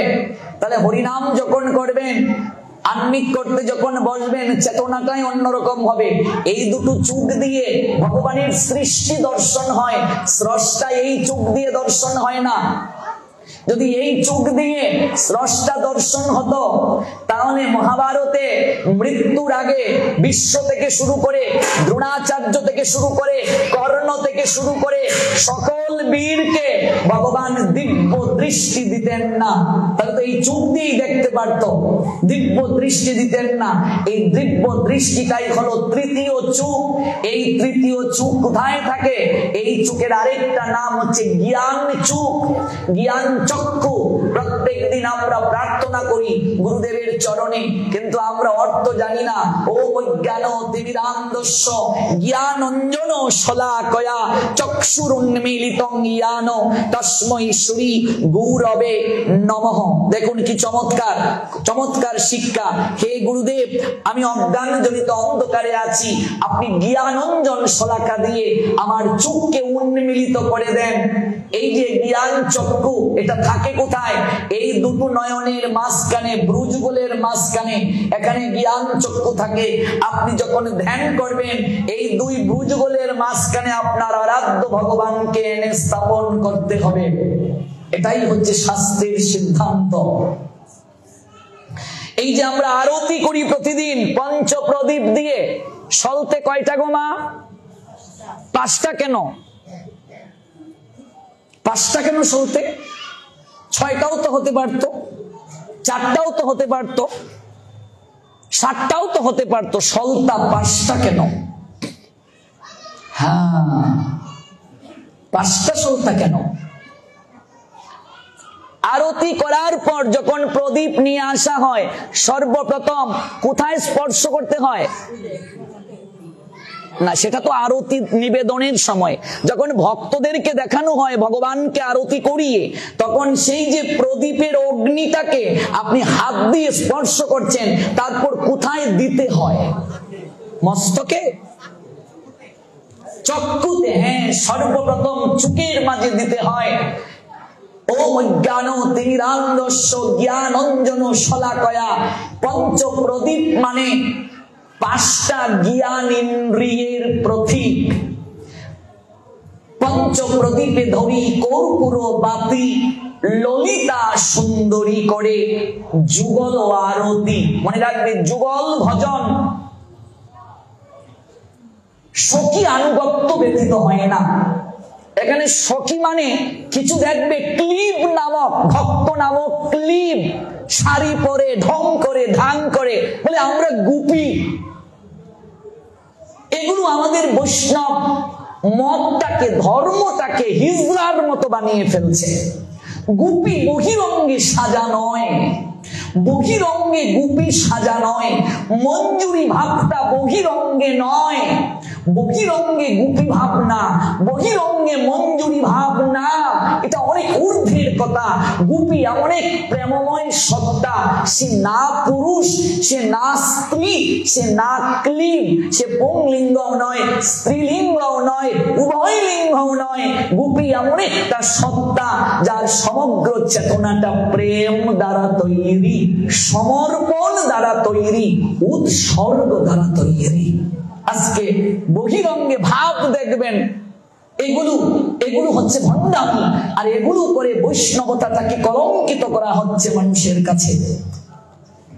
পুরুষ কেন শাড়ি পরবে? পুরুষের যদি পুরুষ ভাব না থাকে, পুরুষত্ব ভাব না থাকে, তাহলে সে পুরুষ কিসে? পুরুষ অভিমান নিয়ে, নারী অভিমান নিয়ে, ওই যে ভজন রাগানুগার স্তর, গুপি আনুগত্যে, গুপির স্তরে, মঞ্জুরি আনুগত্যে, এই জায়গায় যাওয়া যায় না। এখানে পুরুষ ভাবও থাকা যাবে না, নারী ভাবও থাকা যাবে না, ক্লিপ ভাবও থাকা যাবে না। এটা একটা সমর্পিত প্রেমময় সত্তার রূপ, যে নিজেকে সর্বতভাবে গোবিন্দ চরণে সমর্পণ করে দিতে পেরেছে। এটা সাজার বিষয় নয়। যুগল ভজনটা সখীদের আনুগত্যে। নরোত্তম দাস ঠাকুর বললেন, ললিতা বিশাখা আদি যত সখী বৃন্দ, আজ্ঞায় করিব সেবা চরণ আরবিন্দ। সখী আনুগত্য ছাড়া যুগল ভজন হয় না। আজকাল অনেক গুরুদেব দীক্ষা দিয়েই বলেন, তুমি অমুক মঞ্জুরি, হাফ প্যান্ট পরে সেও মঞ্জুরি। বিষয়টা এমন নয়। আমার কামনার আগ্রাসন পা থেকে মাথা পর্যন্ত, কি করে আমি গুপি হতে পারি? আমার মাঝে পুরুষ অভিমান রয়ে গেছে, আমার চাহিদা রয়ে গেছে, আমি কি করে গুপি হতে পারি? এটা ভাবলেই হবে যে তুমি আজ থেকে পুরুষ নয়, তুমি আজ থেকে নারী। এটা আমি কি করে ভাববো? এত সহজ নাকি? এটা ধীরে ধীরে গুরু কৃপায় সম্ভব। গুরু কৃপা ছাড়া সম্ভব নয়। বাহিরে সাজা নয় গুপি ভাব, গুপি ভাবটা বাহিরে সাজা নয়। রাগানুগা ভক্তিটা বৈদিকে অতিক্রম করে যাওয়ার বিষয় না, বিষয় না। এই জন্য আজকে শিক্ষিত সমাজ বৈষ্ণব ধারাটাকে পছন্দ করে না, কারণ আমরা বৈষ্ণব ধারাটাকে ভুলভাবে উপস্থাপন করছি। আমরা বৈষ্ণব ধারাটা যে সম্পূর্ণ সায়েন্টিফিক, বৈষ্ণব ধারার মতো সর্বোত্তম ধারা পৃথিবীর আর কোথাও নাই, কিন্তু সেই বৈষ্ণব ধারাটাকে আমরা সঠিকভাবে শিক্ষিত সমাজের কাছে উপস্থাপন করতে পারছি না। এটাই হচ্ছে আমাদের ব্যর্থতা, যার কারণে মানুষের মাঝে প্রশ্ন যাচ্ছে। আপনি তত্ত্ব জানান, তত্ত্বটা বুঝান, তত্ত্বের মাধ্যমে উপলব্ধি করান। এত সহজ না বিষয়টা। এটা একটা সমর্পণ, এটা একটা নিজেকে সঁপে দেওয়ার, ভুবনে যাওয়া। পুরুষ শাড়ি পরবে, চুল লম্বা করবে, ঢং করবে, এটা না। আপনি যখন ওই স্তরে চলে যাবেন, তখন আপনি কেবল একটা পরিচয়ে আছেন, আপনি কিঙ্করী। সেটা আলাদা ভজনের বিষয়, এটা সব জায়গায় বলারও বিষয় নয়। আমি সেই স্তরে যাচ্ছি না, সেই বিষয়ে ব্যাখ্যাও করছি না, আমার যোগ্যতাও নাই এই বিষয়ে বলাটাও আমার দৃষ্টতা। এই জন্য আমি যে কথাটা বলার চেষ্টা করছি, যুগল ভজনটা সখী আনুগত্যে। সখীদের আনুগত্য ছাড়া যুগল ভজন হয় না, এটা অত্যন্ত কঠিন। এই জন্য আমাদের ভজনটা নিতাই গৌরের ভজন। সর্বপ্রথম আমাদের ভজনটা কি? নিতাই গৌরের ভজন। তারপর আমরা নিতাই গৌরের কৃপায় যাব। হেন নিতাই বিনে ভাই রাধা কৃষ্ণ পাইতে নাই, দৃঢ় করি ধরো নিতাইয়েরও পায়। ওই নিতাই আমাকে নিয়ে যাবে, গৌর আমাকে নিয়ে যাবে। নবদ্বীপ থেকে আমরা বৃন্দাবনে যাব। আমরা আসবো ধীরে ধীরে বৃন্দাবনের লীলা আস্বাদন করতে, আমরা এগুলো জানবো, এগুলো বুঝার চেষ্টা করব, এগুলো আমরা অনুভবে আনয়নের চেষ্টা করব। যে কথাটা আমি বলার চেষ্টা করছি, যে বিষয়টা আমি উপলব্ধি করানোর চেষ্টা করছি, তত্ত্ব পাঁচটা শুনতে মানে পঞ্চ জ্ঞান ইন্দ্রিয়ের প্রতি। ইন্দ্রিয় কয়টা? 10টা।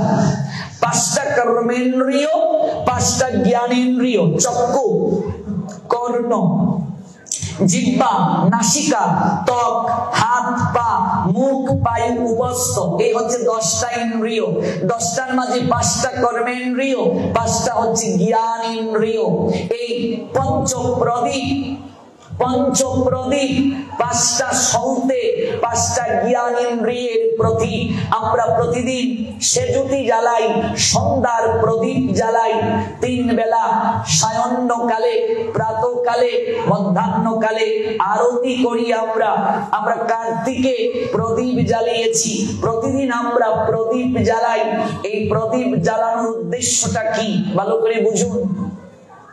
জ্ঞান ইন্দ্রিয়গণকে প্রজ্বলিত করা।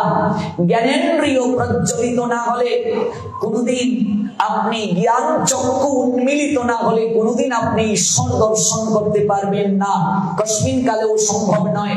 এজন্য সর্বপ্রথম গুরুচরণে প্রার্থনা, ওম অজ্ঞান তিমিরান্ধস্য জ্ঞান অঞ্জন শলাকয়া চক্ষুরুন্মিলিতং জ্ঞান। সংস্কৃতে অন্তস্থ জর উচ্চারণটা রসই অন্তস্থ ইয়, অন্তস্থ জর উচ্চারণটা ইয়, অনুসারের উচ্চারণটা ম, দন্ত স্বর উচ্চারণটা অনেকটা ফয়ের মতো। এই জন্য ওম অজ্ঞান তিমিরান্ধস্য সটা স জ্ঞানাঞ্জন শলাকয়া চক্ষুরুন্মিলিতং, যেনটা হবে ইয়ান তস্मै শ্রী গুরবে নমঃ। সঠিকভাবে মন্ত্র উচ্চারণ না করলে মন্ত্রের ক্রিয়া হবে না। হে গুরুদেব, আমি অজ্ঞানজনিত অন্ধকারে আছি, আপনি আমাকে জ্ঞান রূপ শলকা দিয়ে আমার এই চোখটাকে উন্মিলন করে দেন। মাতৃ জঠরে আমরা অন্ধকারের মাঝে ছিলাম, একটা অন্ধকার প্রকোষ্ঠে। তখনও গুরুদেব আলোক বর্তিকা নিয়ে এসে দর্শন দিয়েছিলেন আমাকে। আসার আগে অন্ধকারে ছিলাম, যাব যেদিন অন্ধকারে যাব, কেউ সঙ্গে যাবে না, ভাই বন্ধু আত্মীয় জনে পাশে থাকবে তোমায় ঘিরে, কেউ দেখবে না কোথায় যাবে। একটা অন্ধকার জগতে সেদিন একা একা যাবে, কেউ দেখবে না। তাই প্রত্যেক দিন আমরা প্রদীপ জ্বালাচ্ছি গোবিন্দ চরণে, আরতি করছি আরাধ্য ভগবানের চরণে, আর নিবেদন জানাচ্ছি, হে প্রভু অন্ধকারে ছিলাম, অন্ধকারে যাব, সেদিন কোনো আলো থাকবে না, সেদিন স্ত্রী পুত্র কন্যা পরিবার পরিজন কেউ থাকবে না। বিদ্যুৎ চলে গেলে আমাদের হাহাকার হয়ে যায়, অন্ধকারে ভালো লাগছে না রে, অন্ধকারে ভালো লাগছে না। হ্যাঁ, তখন আমরা কি করি, আইপিএস অনেকে লাগিয়ে রাখি। অন্ধকারে থাকতে মানুষ ভয় পায়, কিন্তু অন্ধকারে আমরা ছিলাম, অন্ধকার থেকে এসেছি, আবার অন্ধকারের পথে যাব, কেউ সেদিন আলোক বর্তিকা দেখাবে না।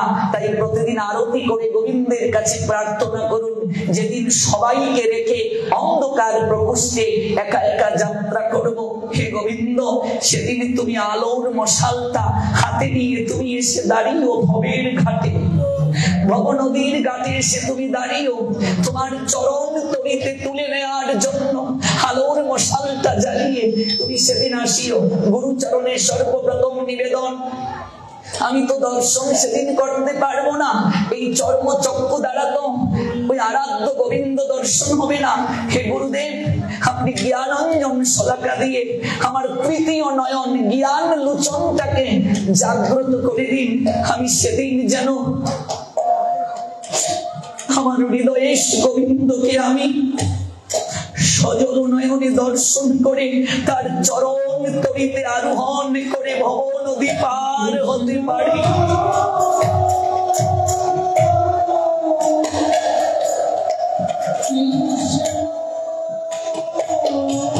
এই হলো তত্ত্ব। বাতি জ্বালাই গো বুঝি না, আজকে হিন্দুরা দুর্ভাগ্যের অধিকারী, ওরা বাতি নিভিয়ে জন্মদিন পালন করে। বার্ষিকী পালন করে। মূর্খ।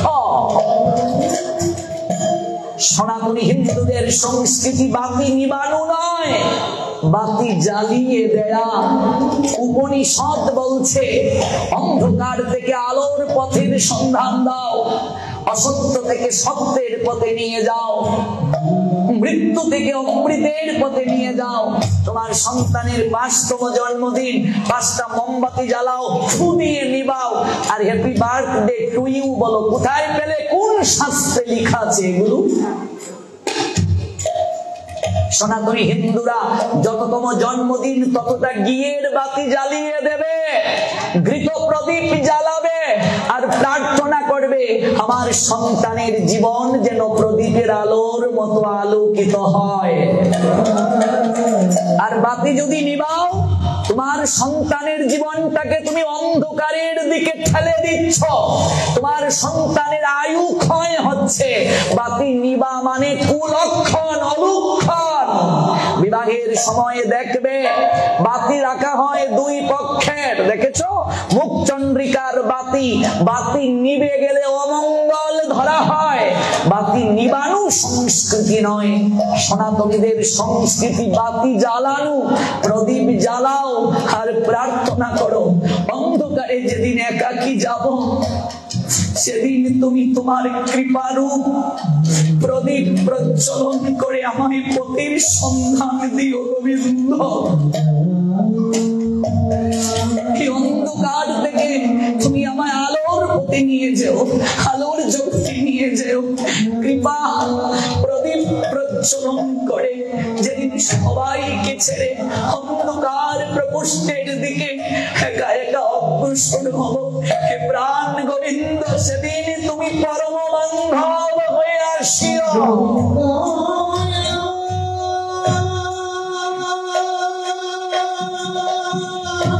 গুরুদেব তুলে দেবেন ওই চরণ তরিতে। তাই গুরু চরণে প্রার্থনা। গুরু তত্ত্ব দিয়ে গতকাল শুরু করেছিলাম, জ্ঞান অঞ্জন শলাকা দিয়ে এই চোখটা উন্মিলন করে দেন। এই দুটো নয়নে ঈশ্বর দর্শন হয় না, জ্ঞান নয়ন দ্বারা ঈশ্বর দর্শন হয়। এই জন্য ভক্ত সুরদাস, নাম শুনেছেন কিনা জানি না, জন্মান্ধ ছিলেন। তিনি যখন বৃন্দাবনে গেলেন, আছাড় খেয়ে গর্তে পড়ে গিয়েছিলেন। ব্রজ বালকেরা এসে বলছে, কেগো তুমি চোখে দেখতে পাও না, হাতটা ধরো, গর্ত থেকে তুলি। সুরদাস বলেছিলেন, তুমি কি আমায় ফেলেছ? বলছি, না, আমি ফেলবো কেন, আমি তো তুলতে এলাম। বলছে, তাহলে যাও, যে আমায় গর্তে ফেলেছে যতদিন পর্যন্ত সে না আসবে, আমার হাতটা না ধরবে, আমি ততদিন পর্যন্ত এই গর্তেই পড়ে থাকবো।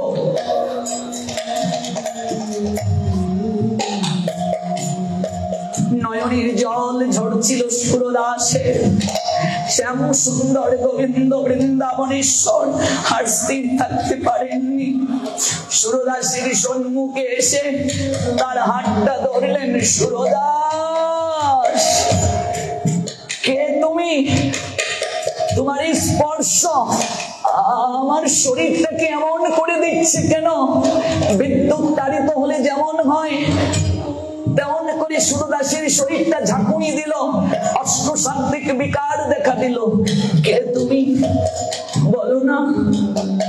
তোমার এই স্পর্শ তো সাধারণ কারো স্পর্শ মনে হচ্ছে না। গোবিন্দ বলছেন, সুরদাস, আমায় চিনতে পারোনি? আমি তোমার শ্যাম সুন্দর গোবিন্দ। প্রতিদিন তুমি হৃদয়ে মাঝে আমাকে অনুধান করো। আমি আজ তোমার দুঃখ নিবৃত্ত করার জন্য এসেছি। আমার হাতটা ধরো সুরদাস। গর্ত থেকে তুললেন। এই জগৎটা একটা গর্ত, ভবকূপ এটা, আমরাও পড়ে আছি। একটাই আমাদের আকাঙ্ক্ষা, কবি গোবিন্দ এসে হাতটা ধরবে ভবের কূপ থেকে তুলে নেয়ার জন্য। দেবকী বসুদেব এই সংসার কারাগার, কংসের কারাগারটা একটা সংসার কারাগার, আশায় বুক বেঁধেছিলেন কৃষ্ণ আসবে এই কারাগার থেকে উদ্ধার করার জন্য। এই প্রত্যাশা যদি হৃদয়ে না থাকে কি করে মুক্তি পাবে? কি চাও সুরদাস বলো আমার কাছে? গোবিন্দ আমার চোখে আলো নেই, আমি জন্মান্ধ, এতে আমার দুঃখ নেই, দুঃখ নেই প্রভু, কারণ আমি জানি প্রারব্ধ কর্মের কারণে আমার চোখে তুমি আলো দাওনি। আমি তোমার কাছে কোনোদিন ভিক্ষাও চাইনি, কিন্তু আজ আমার মন বড় উচাটন গোবিন্দ। আমি জ্ঞান চক্ষু দ্বারা প্রতিদিন তোমাকে যে রূপে দর্শন করি তবে তো আমার চোখের সামনে আজ, তাই একটি বারের জন্য আমার এই দুটো চোখে একটু আলো দাও। আমি দেখতে চাই আমার হৃদয়ে চক্ষু প্রতিদিন যাকে দেখে তুমি সেরকম কিনা, আমার চোখে একটু আলোর সঞ্চার করে দাও। গোবিন্দ সুরদাসের চোখের মাঝে আলো প্রকাশ করে দিলেন। সুরদাস চোখটা খুলে গোবিন্দ দর্শন করল।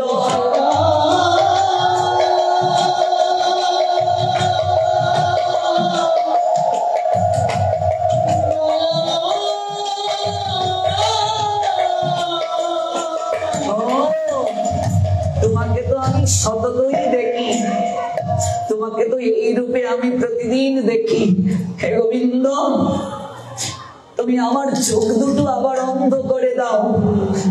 গোবিন্দ বলছেন অন্ধ করে দেওয়ার জন্য কেন বললে? গোবিন্দ এই দুটো চোখ খুলে আমি সর্বপ্রথম তোমায় দর্শন করেছি। এই দুটো চোখ আর আমি অনিত্য কিছুকে নিবদ্ধ করতে চাই না, এই চোখের দৃষ্টি আর অন্য কোথাও নিবদ্ধ করতে চাই না। আমার দুটো চোখ বন্ধ হবে, কিন্তু আমি আমার হৃদয়ে চক্ষু দ্বারা সতত তোমায় দর্শন করতে পারবো। তুমি শুধু এই কৃপা করে যাও, যেদিন আমি পথ হারা হব, পথ ভুলা হব, পথের সন্ধান জানবো না, চিনবো না, সেদিন তুমি হাতটা ধরে আমায় পথ চিনিয়ে আপন নিকেতনে তোমার নিজ আলোয় অনন্তকালের জন্য নিয়ে গিয়ে চরণ সেবার অধিকার দান করিও। এই আত্মনিবেদন, এই নিবেদন আসলে হবে না। এই জন্য চোখটা খুলে সর্বপ্রথম গোবিন্দ দর্শন করতে হয়। গোবিন্দের চোখটা সর্বপ্রথম অর্জুনের দিকে গেল, অর্জুনের দিকে। দুর্যোধন মস্তক পানে আসনে বসে আছে। আমরা বলছিলাম বিগ্রহ দর্শন করতে গিয়ে সর্বপ্রথম চরণে দৃষ্টি দিতে হয়, গুরু বৈষ্ণব দর্শন করতে গিয়ে চরণে দৃষ্টি দিতে হয়। আমরা আজ দুর্যোধনকে একটু গোবিন্দের মস্তক পাশে বসিয়ে রাখি, অর্জুনকেও চরণ পাশে বসিয়ে রাখি। এই তত্ত্ব আগামীকাল শ্রবণের আমন্ত্রণ জানাচ্ছি। এই অপ্রাকৃত তত্ত্ব শ্রবণের জন্য আগামীকাল সন্ধ্যা 7:30 যথাসময়ে আপনারা উপস্থিত হবেন। সবাই নৃত্য করে যাবেন, নৃত্যের পর ভাগবত পরিক্রমা হবে। নিতাই গো।